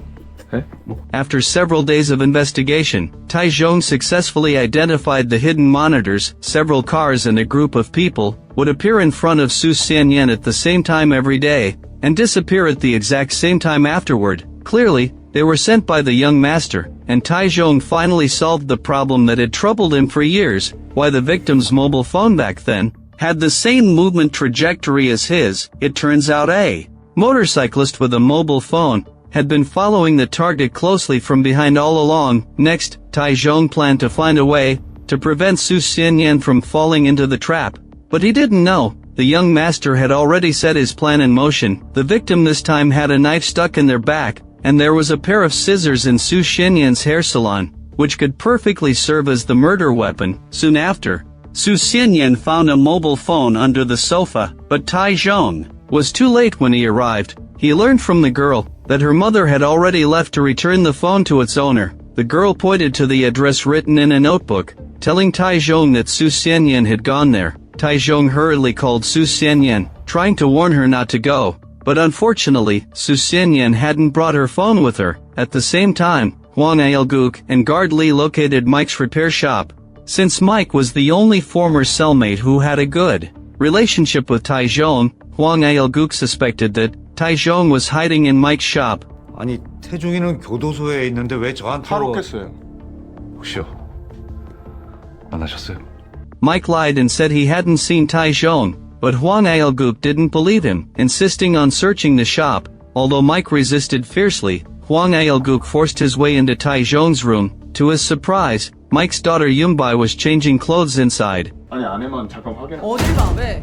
뭐 또 속옷 보고 싶어서 그래? 깜빵 갔다 왔으니까 그냥 막 들어도 된다고 생각하는 거잖아. After Yumbai unleashed a torrent of insults, Huang Ailguk flew into a rage. Just as the two were about to clash, Officer Li quickly pulled them apart. Fortunately, Yumbai drove Huang Ailguk away, preventing the truth that Taizhong was staying there from being exposed. When Mike came out to see them off, he specifically told the good-natured guard Li, "I hope you won't come here again. Every time I see prison guards or police officers, my body feels uncomfortable involuntarily." Guard Li immediately expressed his understanding. After that, he and Huang Ailguk rushed to the next location to investigate. Meanwhile, Su Xianyan had already found the phone's owner. Just as she was about to return the found phone to them, Taizhong, who had rushed over on a motorcycle, snatched it away in one swift move, and this unexpected move by Taizhong disrupted the criminal gang's entire plan. The men lying in ambush nearby rushed out to chase Taizhong,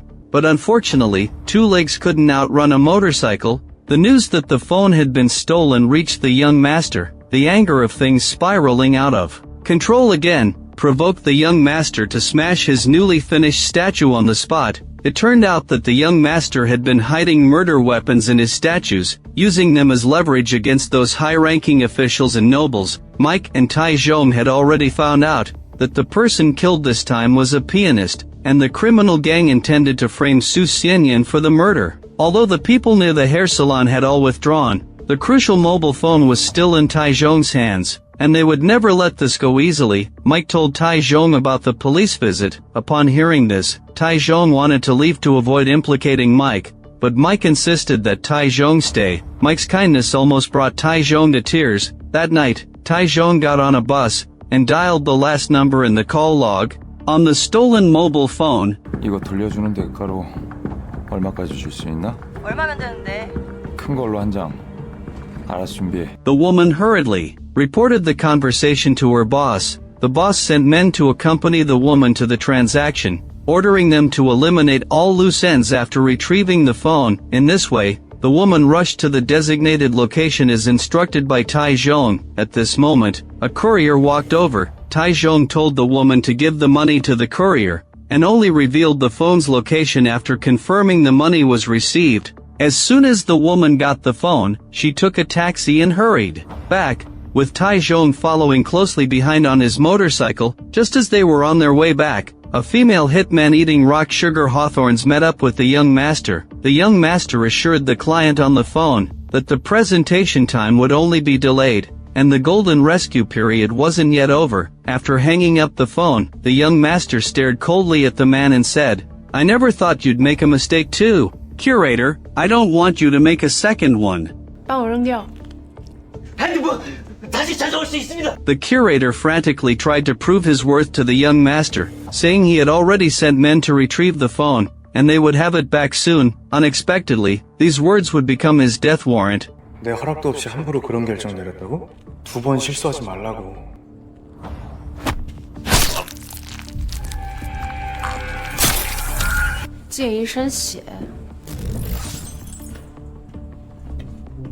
오늘 안으로 가서 정리하고 사진 찍어와요. Tai Zhong followed the woman back to the factory. He seized the opportunity to knock out a staff member and change into their clothes. Here, Tai Zhong witnessed the entire process of evidence forgery with his own eyes. Just as he took out his phone to record a video, Mike called him, and the sound immediately alerted the others. It turned out that Mike had found through the surveillance that a strange woman had appeared at the hair salon, who was the female hitman who had killed the curator. But this call from Mike led to Tai Zhong being discovered. Tai Zhong had to fight and retreat at the same time. At the same time, after entering the room, the female hitman locked the door. Su Xianyan thought the woman was here to rob her, and hastily said all the money was in the counter. But the female hitman said she wanted a haircut. Su Xianyan didn't dare to refuse. She realized the woman had malicious intentions. Su Xianyan tried to seize the chance to get her phone and call the police.确定吗? 네 딸도 위험해질 텐데. Su Xianyan intended to take out a pair of scissors for self-defense, but the next second, the female hitman grabbed her by the neck. At this critical moment, Tai Zhong crashed through the wall on his motorcycle. The two exchanged a glance and started fighting immediately. Tai Zhong found an opening and told Su Xianyan to hide inside the room, before continuing to grapple with the female hitman. The female hitman was quickly defeated. She took out a hairspray can and sprayed it into Tai Zhong's eyes. Although Tai Zhong's eyes were too irritated to open, he still punched the woman back. Just then, the sound of police sirens was heard outside. The female hitman had to leave temporarily. It turned out that after Mike realized something was wrong, he had called the police immediately. Tai Zhong and Mike, along with Su Xianyan and her daughter, planned to leave before the police arrived. The young master spotted Tai Zhong's figure in the surveillance footage. 뭘 하려나 했더니 날 찾고 있었던 거구나. The young master spoke with a laugh. "I never thought Tai Zhong would be so fond of me." But shortly after, the wet nurse came in to report that unexpected guests had come to see him. The young master went out to check, and found that it was by Daoging and his father, the counselor. Seeing their smug expressions, the young master's good mood vanished instantly. He asked, "I didn't invite you to my house, did I?" Counselor Bai didn't answer. Instead, he told the young master to sit down and talk. The young master then told everyone else to leave first. 제 근거의 정도는 원하면 언제든지 찾을 수 있다는 메시지 잘 이해했습니다. Seeing that the young master was sensible, Counselor Bai got straight to the point. He took out a photo of Tai Zhong. It turned out that Counselor Bai and his son had discovered that Tai Zhong, who had escaped from the amusement park, was the avatar the young master had prepared for Daoging earlier, and now, not only was he alive, but he had even escaped. 내가 끝까지 모를 줄 알았어? 스스로 다 뒤진다며. 어떡할 거야 이거! Counselor Bai warned the young master, "Since you've taken so much money from me, you need to take corresponding responsibility." Counselor Bai even pointed his finger at the young master, threatening that he must resolve this matter within a week, otherwise, next time I won't come as a guest. With that, Counselor Bai stood up and laughed. 말 좀 잘 들어. 안 그럼 우리가 주인이랑 하인밖에 더 돼? 난 도경 씨 하인으로 생각해 본 적이 없는데. but the next second, Bai Daoging said with a cold expression, "You'd better find and kill that avatar quickly for me, and then I'll come to you for a refund." As he spoke, he flicked ash onto the young master's hand. The young master hated nothing more than refund requests, and people pointing fingers at him. Watching the father and son leave, the young master said to the wet nurse with a hint of distress, "I worked hard to give them new lives, but instead of using them for meaningful things, they used them to threaten me. Maybe it's time to take everything back." At this moment, Daoging flipped the young master off with his middle finger. The young master immediately changed his mind. Instead of taking back his new life, "I'll give him a gift myself." But when it came to Taizhong, the young master's interest was instantly piqued. 어차피 알아서 죽을 거니까 너무 걱정하지 말라고. 남은 게 절망밖에 없을 때. After all, the reason the young master had never failed in so many deals was that when people were left with nothing but despair, 99% of them would take their own lives. But Taizhong, who seemed ordinary, turned out to be the exception. The young master decided to learn from this experience and strive for perfection, so that no more Taizhongs would appear. Yunbai was looking for her father in Taizhong when she accidentally found the room filled with investigation materials about Su Xianyan. For a moment, Yunbai thought Taizhong was a pervert, but she never expected that Su Xianyan and her daughter would be brought back by them. Shortly later, Taizhong explained the entire story to Su Xianyan. To ensure her safety, Taizhong suggested she go hide at a relative's house, but Su Xianyan said she had nowhere to go. After thinking for a moment, Taizhong came up with a better plan. In this way, Su Xianyan and her daughter were temporarily arranged to stay at Yunbai's friend's place. After observing Taizhong during this period, Yunbai didn't think he was a bad person, so she forced Taizhong to tell her the truth. Taizhong had to tell her everything from the beginning to the end. Unexpectedly, after hearing his story, Yunbai actually became interested in him. Shortly after, Taizhong and Mike returned to the repair shop when they heard a news report about a murderer committing suicide. This time, the murderer who killed the pianist turned out to be the owner of the cafe the pianist often visited. No wonder the young master had told the client earlier that the golden rescue period wasn't yet over. It turned out the young master had selected more than one scapegoat. Seeing this, Taizhong realized he had drastically underestimated the young master's tactics. The young master came to attend his parents' death anniversary, but his aunt came to stir up trouble. 이제 지분 정리 슬슬 해야지. 집안 재산 오래 깔고 앉아 있어도 안 좋아. 다 자기 거라고 오해할 수 있거든. What a clever idea his aunt and uncle have. Now the young master has expanded the company left by his father through his own abilities, yet they jump out at this point to demand a division of the property. Obviously, they don't take the young master seriously. But as soon as the aunt's family left, the wet nurse who took care of the young master showed a strange smile. No one who dares to challenge the young master's status will end well. The young master quickly understood the wet nurse's intention. He smiled and allowed her to do what she wanted. 都准备好了。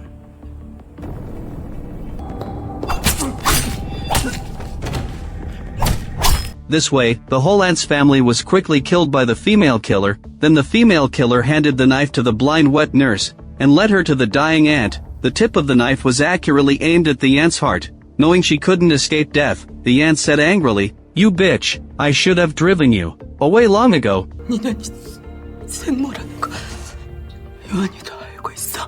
평생 요한이를 이용해 먹으려는 속셈 모를 줄 알았지. It turns out the young master is the child of the wet nurse and the master. No wonder both of them are equally perverted. 절 떠나지 못하게 하시려고 제가 잠든 사이 수은을 부어 제 두 눈을 멀게 하신 분입니다. Although the wet nurse lost her sight because of the young master, this didn't cause her dissatisfaction, because she knew this was the young master's way of expressing love, and the wet nurse accepted this sincere affection from him.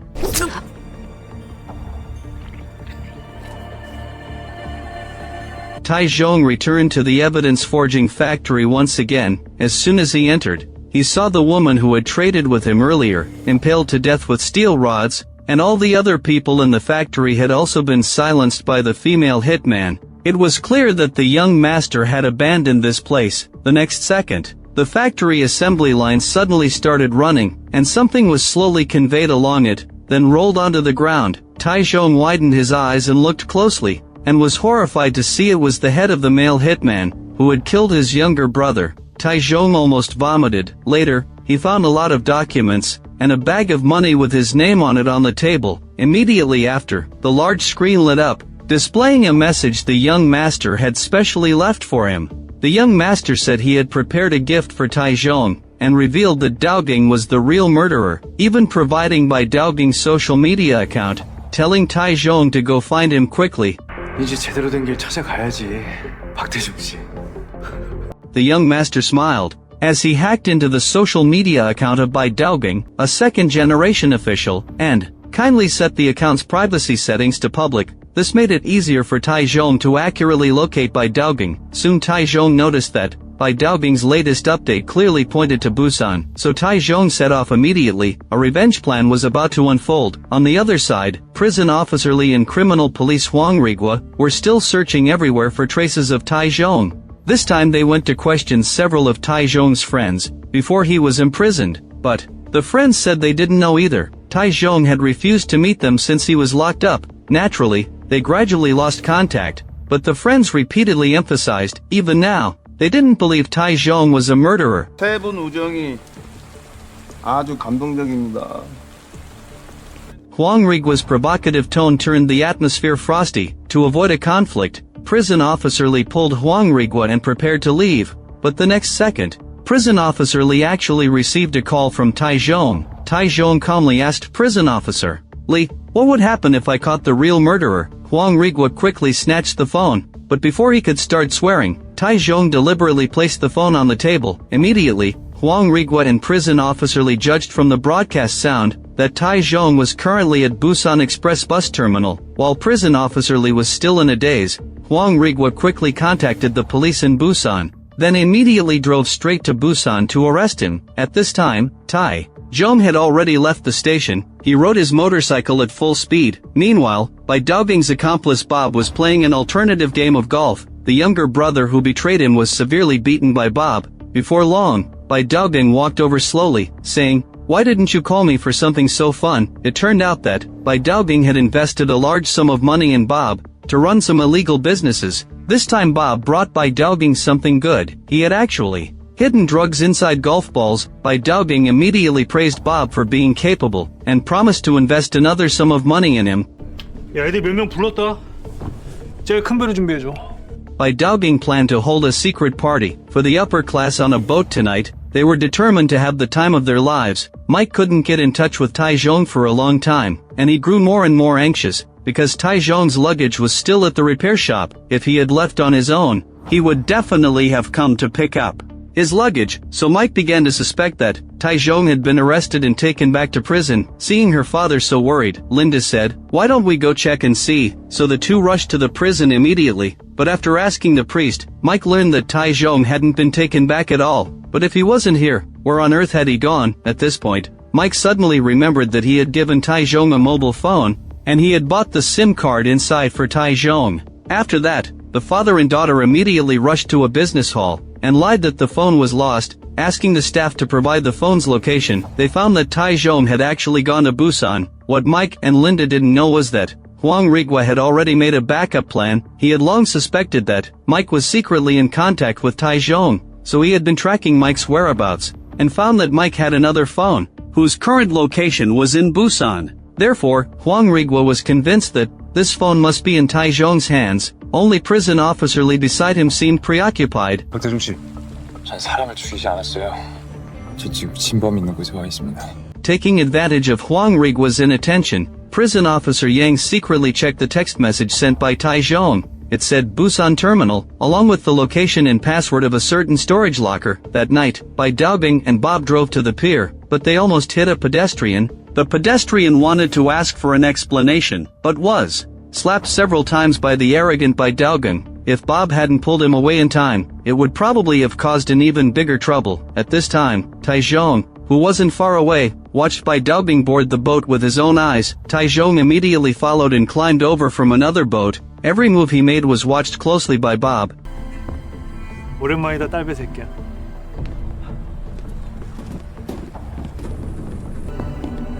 내 친구가 이상한 새끼 하나가 따라다닌 것 같다던데. 나 스토킹한다는 새끼가 너였어?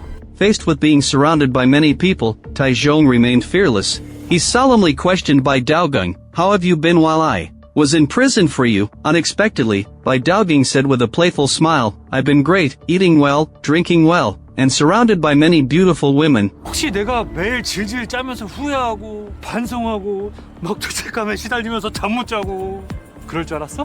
Bai Daogung told Taizhong to stop messing around. "Didn't you take the blame for me?" As soon as he finished speaking, Bob's men started an attack on Taizhong, but Taizhong's performance exceeded both their expectations. He could actually fight back. Seeing that the situation wasn't good, Bob told Bai Daogung to hide in the cabin first. Bob personally took action against Taizhong. He was much more skilled in fighting than his lackeys. Taizhong was no match for Bob at all. He was knocked to the ground after just a few moves. This way, Taizhong was captured again. On the other side, the young master received the news of his aunt's family's death. He prepared to change clothes to attend the funeral. 그나저나 고모님이랑 어르신들한테 뭐 사고가 있었다면서.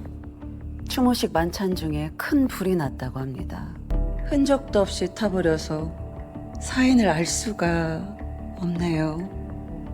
내 마음 아는 건 유모밖에 없다니까. But the next second, Bai Daogung called the young master. He said right away, "I caught that food delivery guy. But how did he know my location? Could it be that you're stirring up trouble behind the scenes?" 누구 선물이 될까 했는데 도경 씨 선물이 됐네. Bai Daogung submitted another refund-only request, which made the young master very angry. So the young master planned to completely solve the problem from the root. At this time, Taizhong was tightly tied up and couldn't move. Meanwhile, the police and Mike and his daughter arrived at the pier. At the same time, Mike quickly split up with his daughter to search, determined to find Taizhong. Before the police, Huang Rigwa led his team to rush onto Bai Daogung's boat, but they were stopped by the guards on the boat. At the same time, Bob heard the sound of police sirens, so he came over to check what was happening. Huang Rigwa said he was just here to find a wanted criminal. The police started a search on the boat. Seeing that he couldn't stop them, Bob quickly reminded Bai Daogung to stay put and not move around, but Bai Daogung refused to listen to reason at this point, insisting on killing Taizhong with his own hands. On the other side, Mike noticed an area guarded by security that was off limits to outsiders, so he quickly rushed in. While the security guards were chasing away a drunk girl, only then did he successfully rescue Taizhong.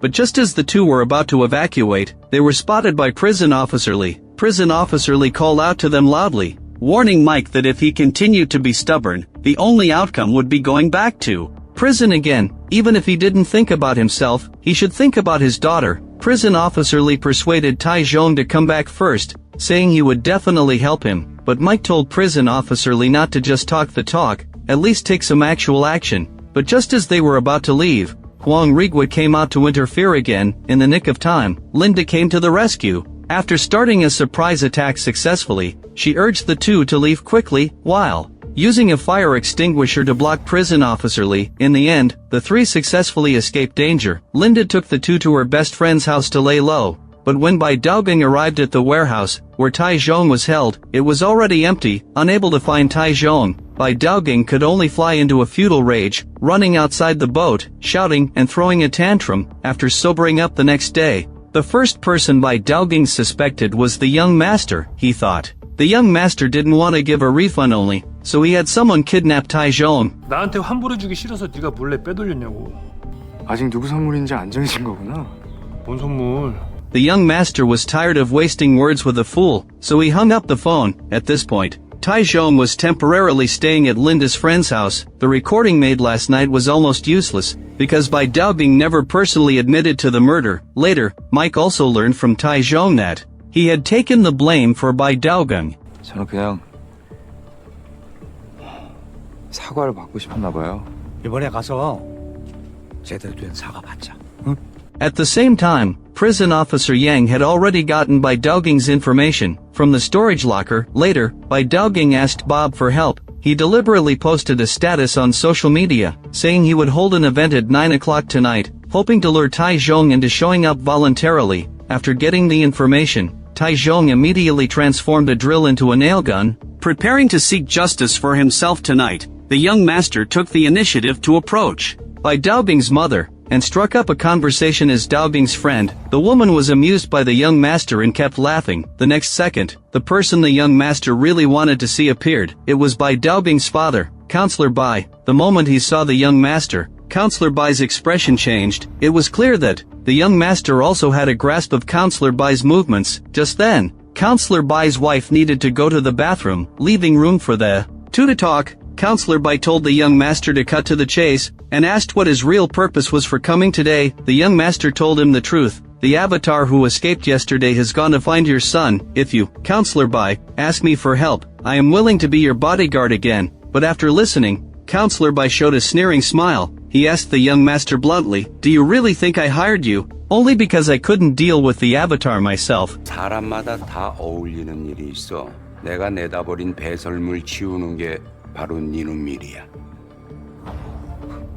These words made the young master laugh. Seeing Bai Daobing's mother coming back, the young master stood up and left politely, but the young master's uninvited appearance still angered Counselor Bai. So that night, the killers sent by Counselor Bai arrived outside the young master's mansion, but soon, the young master spotted the killers on the surveillance camera. He sighed helplessly. It seemed this was Counselor Bai's reply to him. By the time the killers sneaked into the house, the young master was already waiting for them with a knife. When it came to cold weapons, these people were no match for the young master at all. They were all killed by the young master in a short time.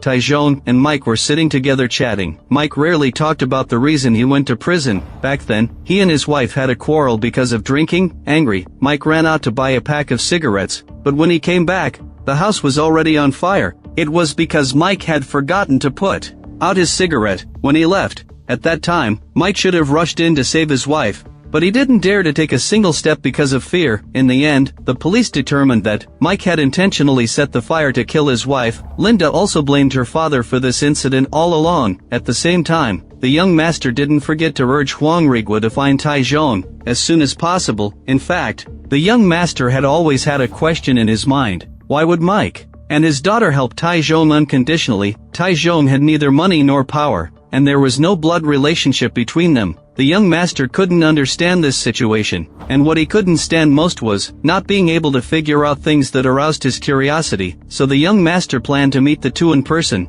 to completely resolve the doubts in his mind. On the other side, Tycoon was still getting familiar with the feel of his new weapon, but Linda, who had gone out to buy supplies, had an accident. She accidentally ran into Huang Rigua while shopping at a convenience store. Linda was scared out of her wits, and didn't even have time to grab her purchases. She put on her hat and turned around to run, but was still stopped by Huang Rigua. The other person didn't seem to recognize her, handed her the things, and let her leave. But later, when Huang Rigua saw the tattoo on Linda's lower back, he finally remembered that this girl was the one he had seen at Mike's repair shop not long ago. On her way home, Linda hurriedly called her father for help, but at this point, Mike was having a meal with Tycoon, and didn't hear the phone vibrating at all. At this time, Huang Rigua had already ordered his men to chase her, while he and prison officer Yang followed in a car. Luckily, the electric bike Linda was riding was agile. She weaved through the streets and alleys, temporarily evading Huang Rigua. After arriving home,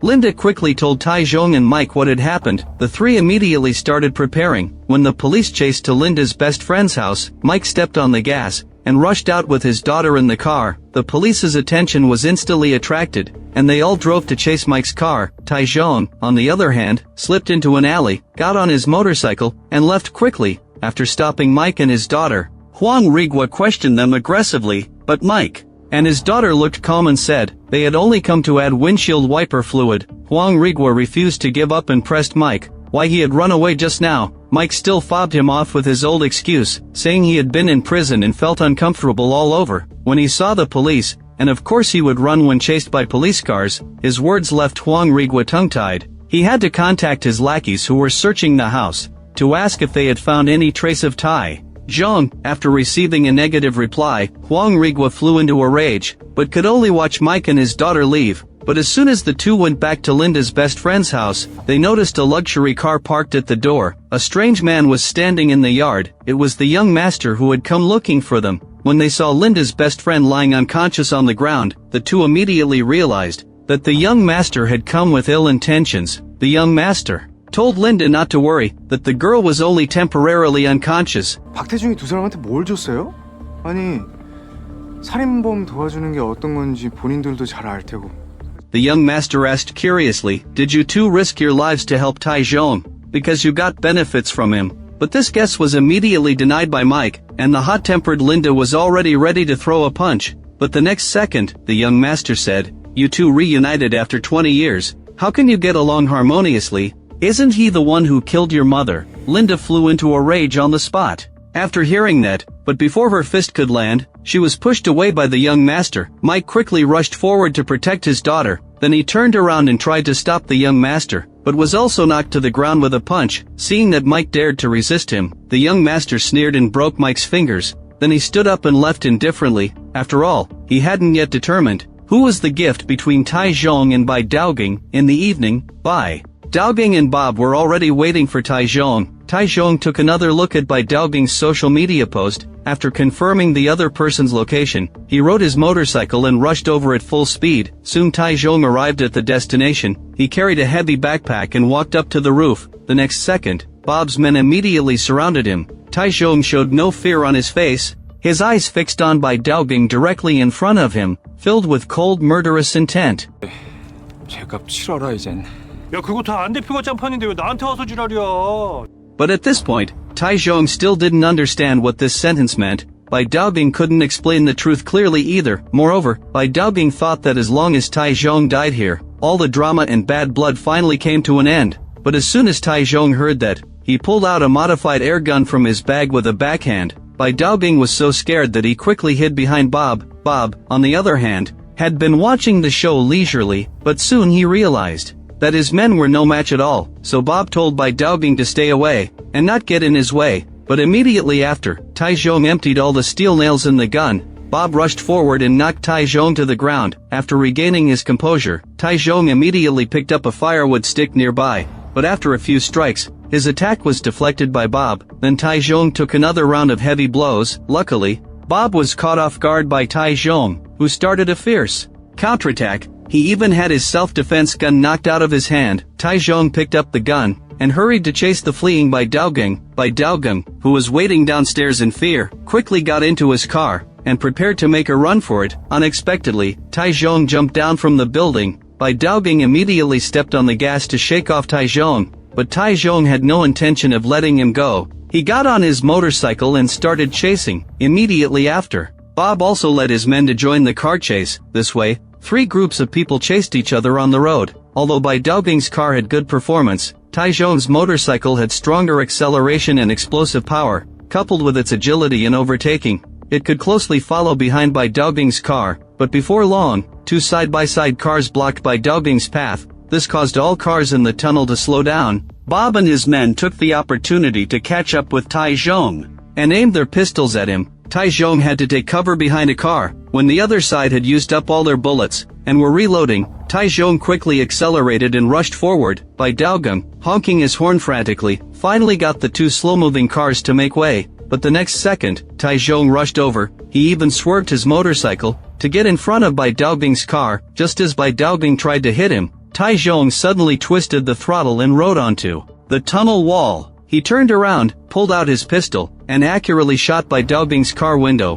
But Bai Daoging still refused to stop. Tycoon had to think of another way, but first, he needed to get rid of Bob, who kept causing trouble. After an emergency brake, Tycoon rushed into the van by inertia, and grappled with Bob and his men. Unexpectedly, the most skilled fighter Bob was killed by a stray bullet, fired by his own man. In just a few breaths, Tycoon took down all the remaining men. Then he rushed to the driver's seat, stepped on the gas, and quickly closed in on Bai Daoging. The arrogant Bai Daoging couldn't stand being outdone, so he caught up with Tycoon right away. The 2 exchanged gunfire fiercely in the narrow tunnel.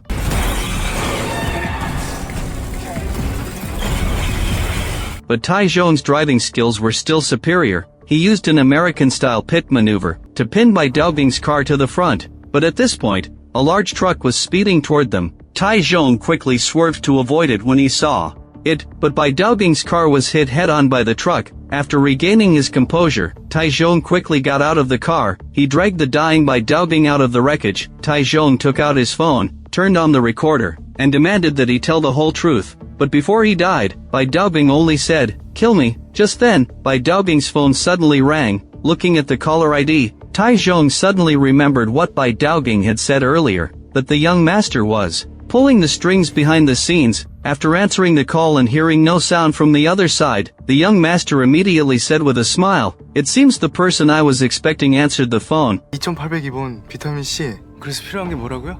비타민이요.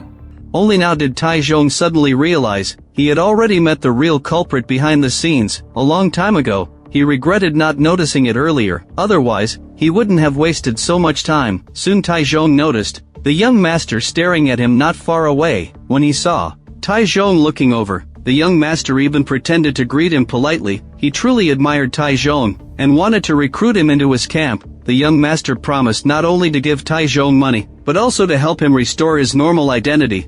너 때문에 망가져버린 내 인생, 내 친구들, 그리고 억울하게 죽은 우리 태진이.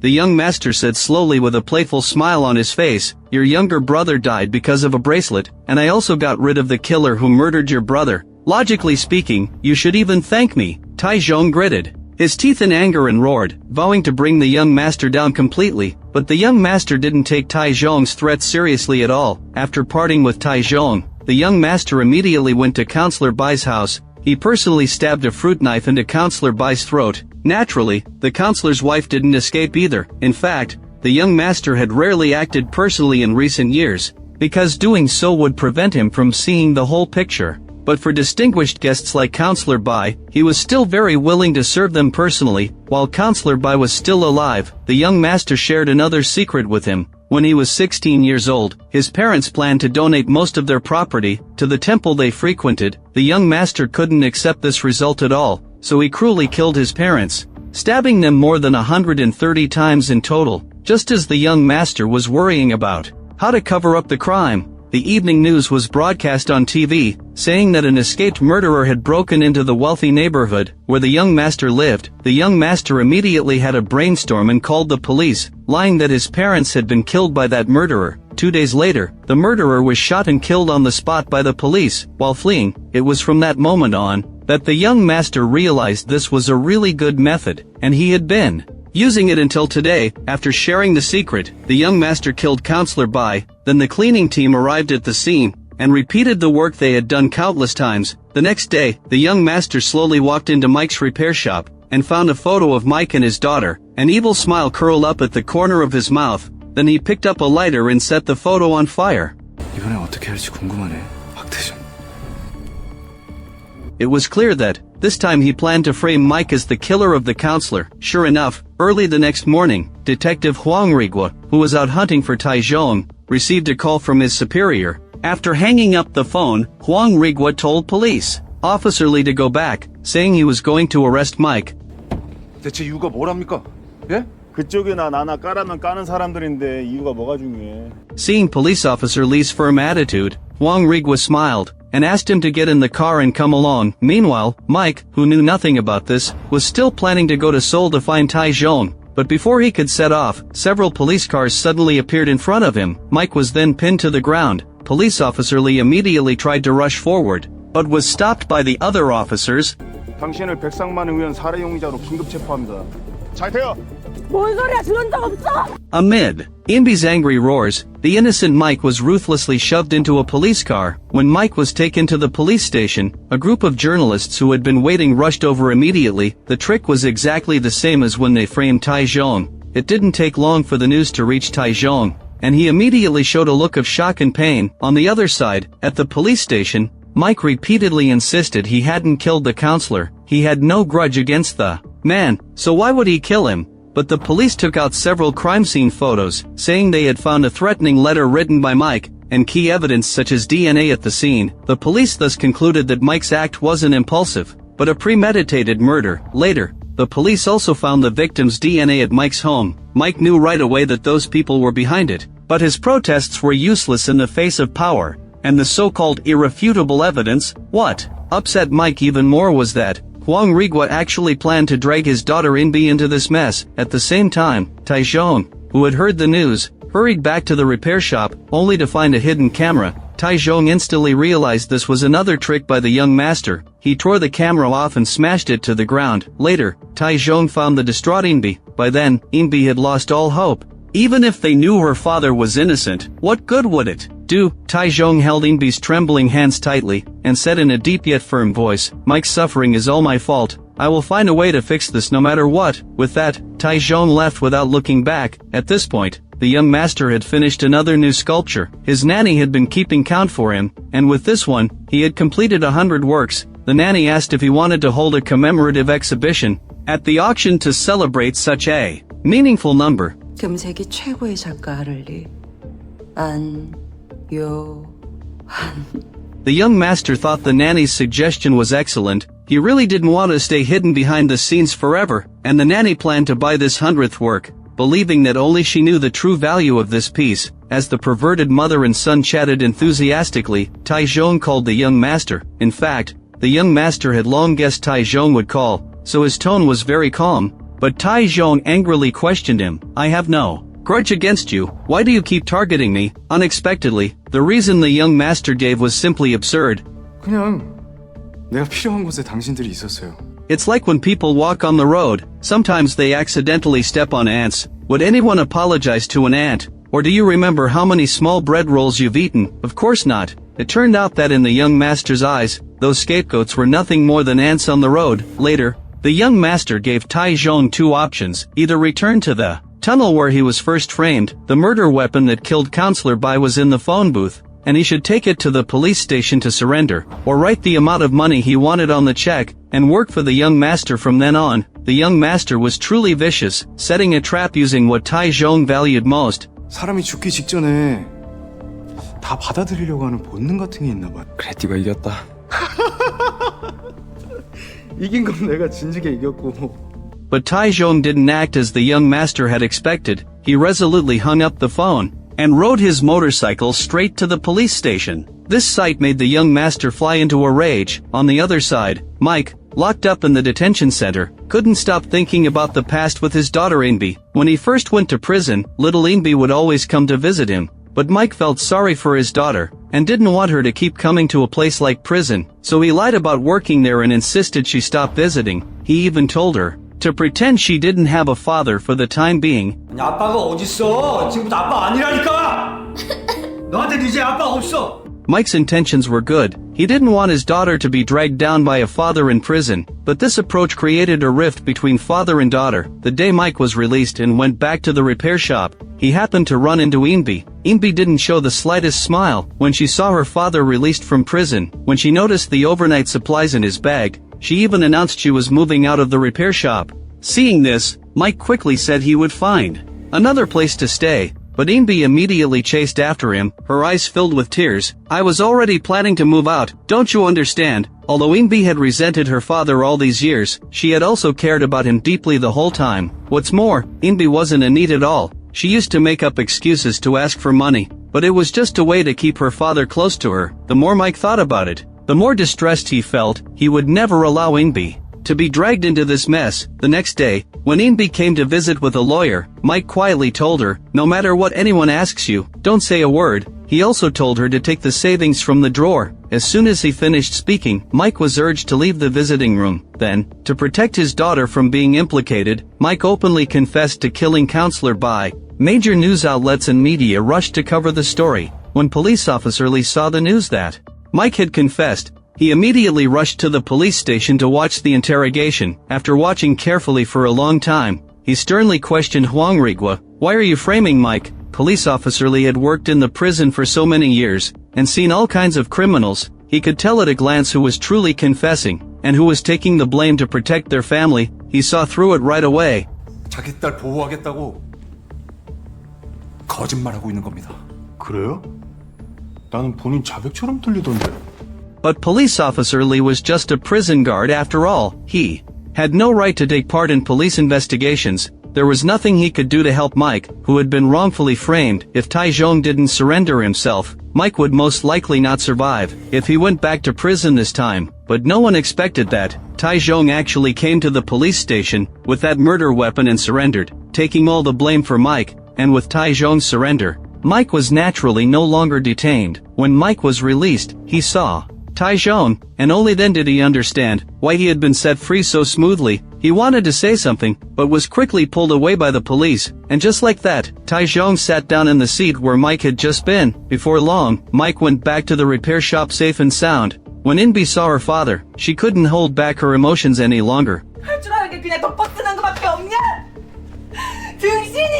But after venting her grievances, she hugged her father tightly, tears streaming down her face. She begged him not to leave her alone again. Mike also cried, saying he would never do that again. At the same time, Huang Rigua hurried to call the young master with the news, telling him that Taizhong had surrendered with the murder weapon. Upon hearing the news, the young master immediately said he would come over, and hung up before Huang Rigua could respond. It didn't take long for the young master to arrive at the police station. Huang Rigua hurried to tell the other police officers to leave. Right away, the young master walked straight up to Taizhong and asked in a gloomy tone, "Why didn't you listen to me?" According to his perfect plan, as long as Taizhong managed to avoid arrest for one day, Mike would die bearing all the charges. But Taizhong had come to surrender instead. The young master couldn't understand why Taizhong would choose to die voluntarily. 이들은 왜 하나같이 다 묻는 말에 대답을 안 하냐? 근데 이렇게 보니까 그냥 애 새끼였네. 죽어 그럼. 그렇게 원하는데. The young master immediately called the warden, asking how Taizhong would be punished for this. After a moment of silence, the warden replied, "Taizhong is already serving a life sentence. Even if he's imprisoned again, his sentence won't be extended." Upon hearing this, the young master immediately ordered the warden, "The day Taizhong is sent back to prison, get rid of him right away, by any means necessary." The next day, Police Officer Lee came to escort Taizhong back to prison. On the way back, Police Officer Lee asked Taizhong a few questions. First, "Why did you give me the things in the station locker?" Taizhong only replied, "Because those are very important." There was another hidden meaning behind his words. Taizhong was willing to trust Police Officer Lee. 갖다 버리기라도 했으면 어쩌려고요? 병든 식물도 잘 안 버리시잖아요. Police Officer Lee then asked, "By surrendering now, are you giving up on revealing the truth to the public?" Taizhong nodded heavily. To him, Mike was a very important person. Compared to Mike's safety, his own innocence didn't matter as much. Looking at Taizhong's resolute expression, Police Officer Lee made that decision in his heart. At Police Officer Lee's urging, the driver pulled over at a rest stop. But as soon as the driver got out to use the restroom, Police Officer Lee quickly got into the driver's seat and raced toward the suburbs with Taizhong. Taizhong was completely stunned by this sudden turn of events. When they reached their destination, Police Officer Lee even unlocked Taizhong's handcuffs, gesturing for him to get out and run away quickly. 다음번엔 교도소 말고 다른 곳에 만납시다. Taizhong stood there watching Police Officer Lee drive away, admiring him silently in his heart. For the sake of catching the real culprit and clearing his own name, Police Officer Lee had even abandoned his career. In fact, Taizhong had sent the recording of the fake lawyer to Police Officer Lee earlier, and Police Officer Lee had also accidentally overheard the warden's secret conversation with the young master. It was precisely because of this that he was even more certain that Taizhong had been wrongfully accused. Taizhong ran frantically in the direction Police Officer Lee had indicated, and saw Mike and Inbi, who had been waiting for a long time. Police Officer Lee drove back to the prison. When the warden saw only Police Officer Lee coming back, he looked confused and asked why Taizhong wasn't with him. But Police Officer Lee immediately locked the door behind him, then punched the warden square in the face. As the warden was about to fly into a rage, Police Officer Lee retorted, "Dare you call the inspector? I know all the dirty things you've done." At the same time, the young master's art auction was about to begin, and Taizhong was about to face him in the final showdown. But before that, Taizhong first took Mike and Inbi back to the flower shop. After all, Mike's repair shop had long been filled with wiretaps and surveillance cameras by the young master. The flower shop was the safest place now. Looking at the old group photo of the family, Taizhong's determination to take revenge grew even stronger. On the other side, as the young master was preparing for the exhibition, he suddenly received a call from the warden. To his shock, the warden said that Taizhong had committed suicide that morning. Did the warden take him for a fool? How could Taizhong possibly commit suicide? The young master sensed something was wrong, but he didn't expose it on the spot. Instead, he went along with the warden's words. Sure enough, everything the warden said was forced by Police Officer Lee, and Police Officer Lee had recorded the whole conversation. Police Officer Lee had thought this matter would finally be over, but he never expected that the Ministry of Justice Inspection Office he had contacted wouldn't arrest the notorious warden. Instead,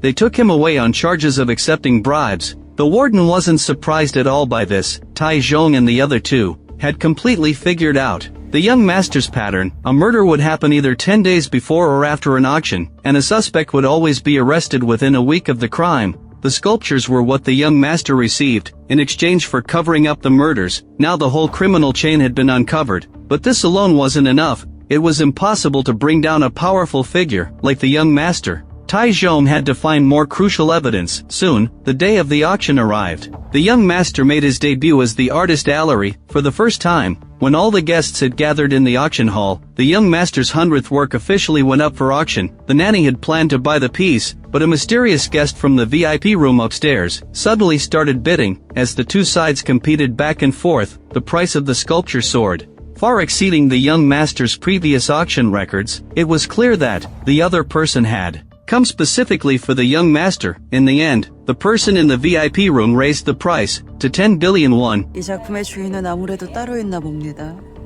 그래, 여기까지 해. 어차피 저 친구 돈 없어서 사지도 못해. According to the special procedure of today's auction, the young master had to personally hand over the work to the final bidder. The young master thought the person competing against the nanny was Tai Zhong, but when the box door opened, the person who appeared was actually Bai Daoging in a wheelchair. It turned out Bai Daoging hadn't died at all the night before. Tai Zhong had taken the initiative to find Bai Daoging. To save his own life, Bai Daoging had to obey Tai Zhong's arrangements. Besides, because of the hatred for his father's murder, he was also eager to pull the young master down from his pedestal with his own hands. In the next second, a group of police officers rushed in and arrested the young master, charging him with murder, abetting murder, and destroying evidence.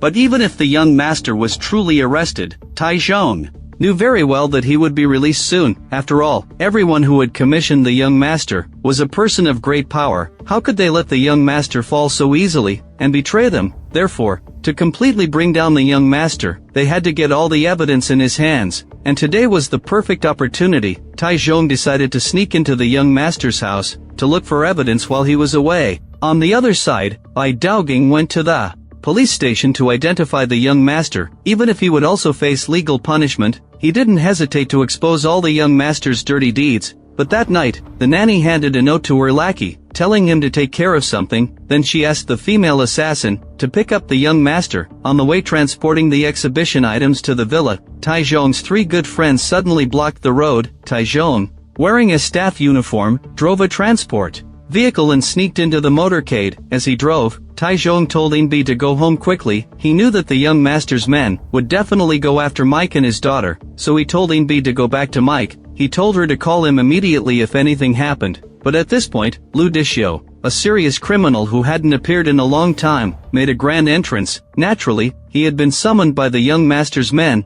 He broke into the police station with a group of his lackeys, and all the police officers inside, including Huang Rigua, were taken down by them. Just like that, the young master was released, walking past the bodies of numerous police officers with Lu Dishio. Lu Dishio had already come up with an excuse for the young master. A group of gangsters had broken into the police station to rescue other prisoners, and the young master had escaped in the chaos out of fear. After listening, the young master nodded and asked Lu Dishio what he wanted in return for doing this. Lu Dishio only said 3 words, Park Tai Zhong. To this day, Lu Dishio still hadn't forgotten the humiliation Tai Zhong had inflicted on him in prison. He had never been so humiliated in his life, so Lu Dishio had only one goal, to kill Tai Zhong with his own hands. The young master smiled and promised that he would let Lu Dishio meet Tai Zhong, but what the young master didn't say was whether he could kill Tai Zhong or not depended on Lu Dishio's own ability. At this point, the female assassin was already waiting for the young master at the door. Later,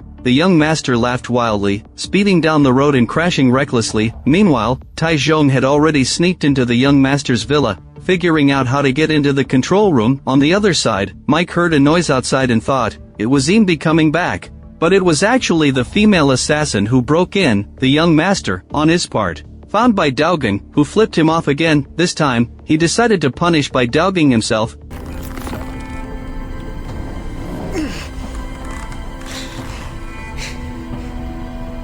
After confirming Bai Daoging was dead, the young master immediately put on an innocent smile. 아버지 만나면 말 좀 잘 들어.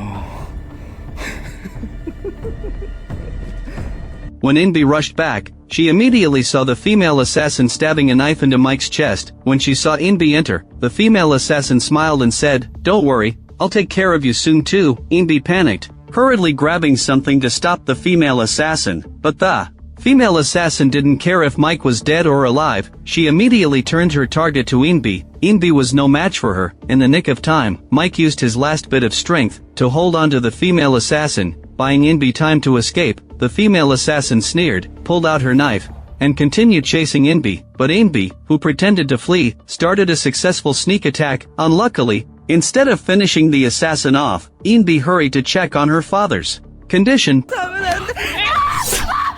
On the other side, Tycoon, unaware of what was happening, was still unloading goods. He took the opportunity to pull out the equipment he had hidden in the box. Just then, the young master called to invite Tycoon to meet. Tycoon, while using a nail gun to break the electronic lock, said, "I'm already at your house." 기다려, 곧 갈 테니까.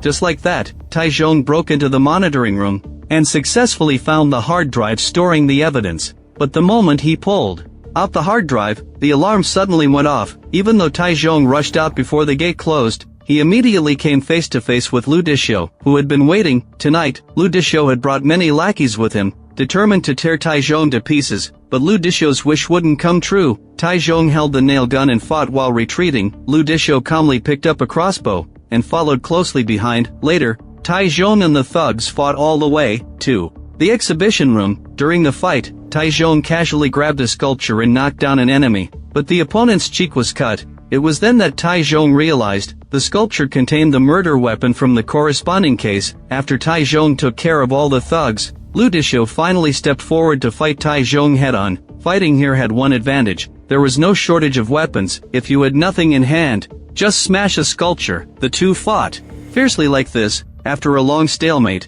Tycoon finally gained a complete upper hand, stabbing Ludicio multiple times. But just then, the young master rushed back to the villa and sought his home in complete chaos. 칼 주인 갖다 주면 박대주 씨한테 큰 돈 줬을 텐데 돈 줄 사람이 죽어서 어떡해.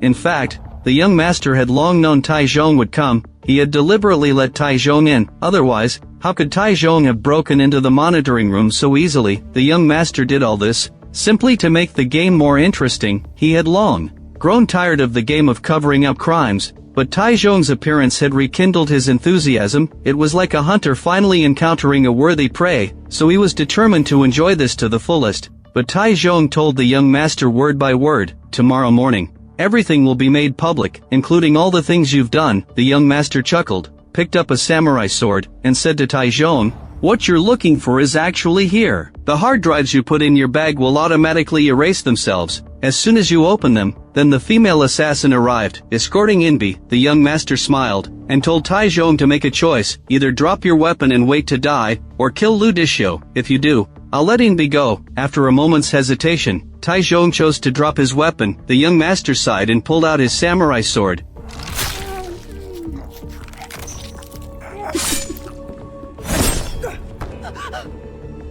내가 너 죽이면 저 여자애가 다 뒤집어 쓰는 거야.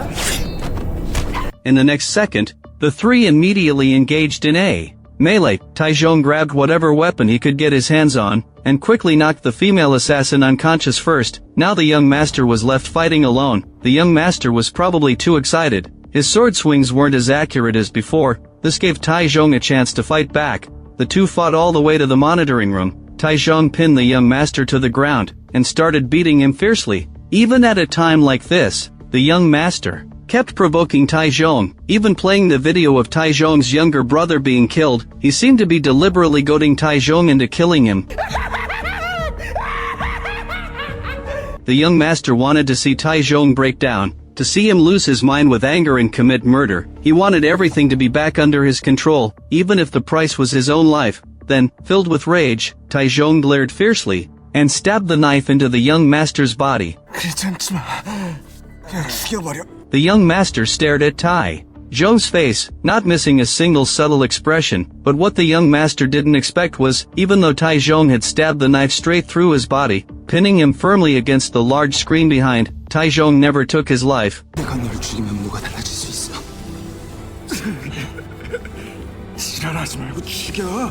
Taizhong only took the USB drive attached to the knife handle, and was about to turn around and leave. The young master couldn't accept this result at all, roaring loudly, "You coward! Come here and kill me!" Taizhong thought for a moment, rushed over, and punched the bastard, finally making him quiet. In the end, Taizhong didn't kill him with his own hands, but the young master's mansion suddenly burst into flames. All the statues of sin were burned to ashes along with it. Later, the police announced that the young master had died in the fire, though no body was found. But all the evil deeds the young master had committed were still made public. A week later, Mike woke up in the hospital. Taizhong finally cleared all his wrongful accusations. The flower shop reopened, run by Taizhong, Inbi, and Mike together. Police officer Lee even came to deliver a celebration gift. He returned the flowers Taizhong had given him earlier. It seemed that life was finally going to return to peace, but could such happy days last forever? At the end of the film, a mysterious person sat in front of the monitor again, playing all the records of the young master and Taizhong. Who is this person? Is the young master really dead? It seems this game is far from over. The above is all the content of this season of The Manipulated. Judging from the ending, there will most likely be a follow-up to this drama. But the most exciting part of this season's plot is still the first 4 episodes. The subsequent episodes have gradually fallen into cliches. If there really is a second season, I hope the screenwriters will make a good effort. If you enjoyed my channel, please give it a thumbs up and subscribe.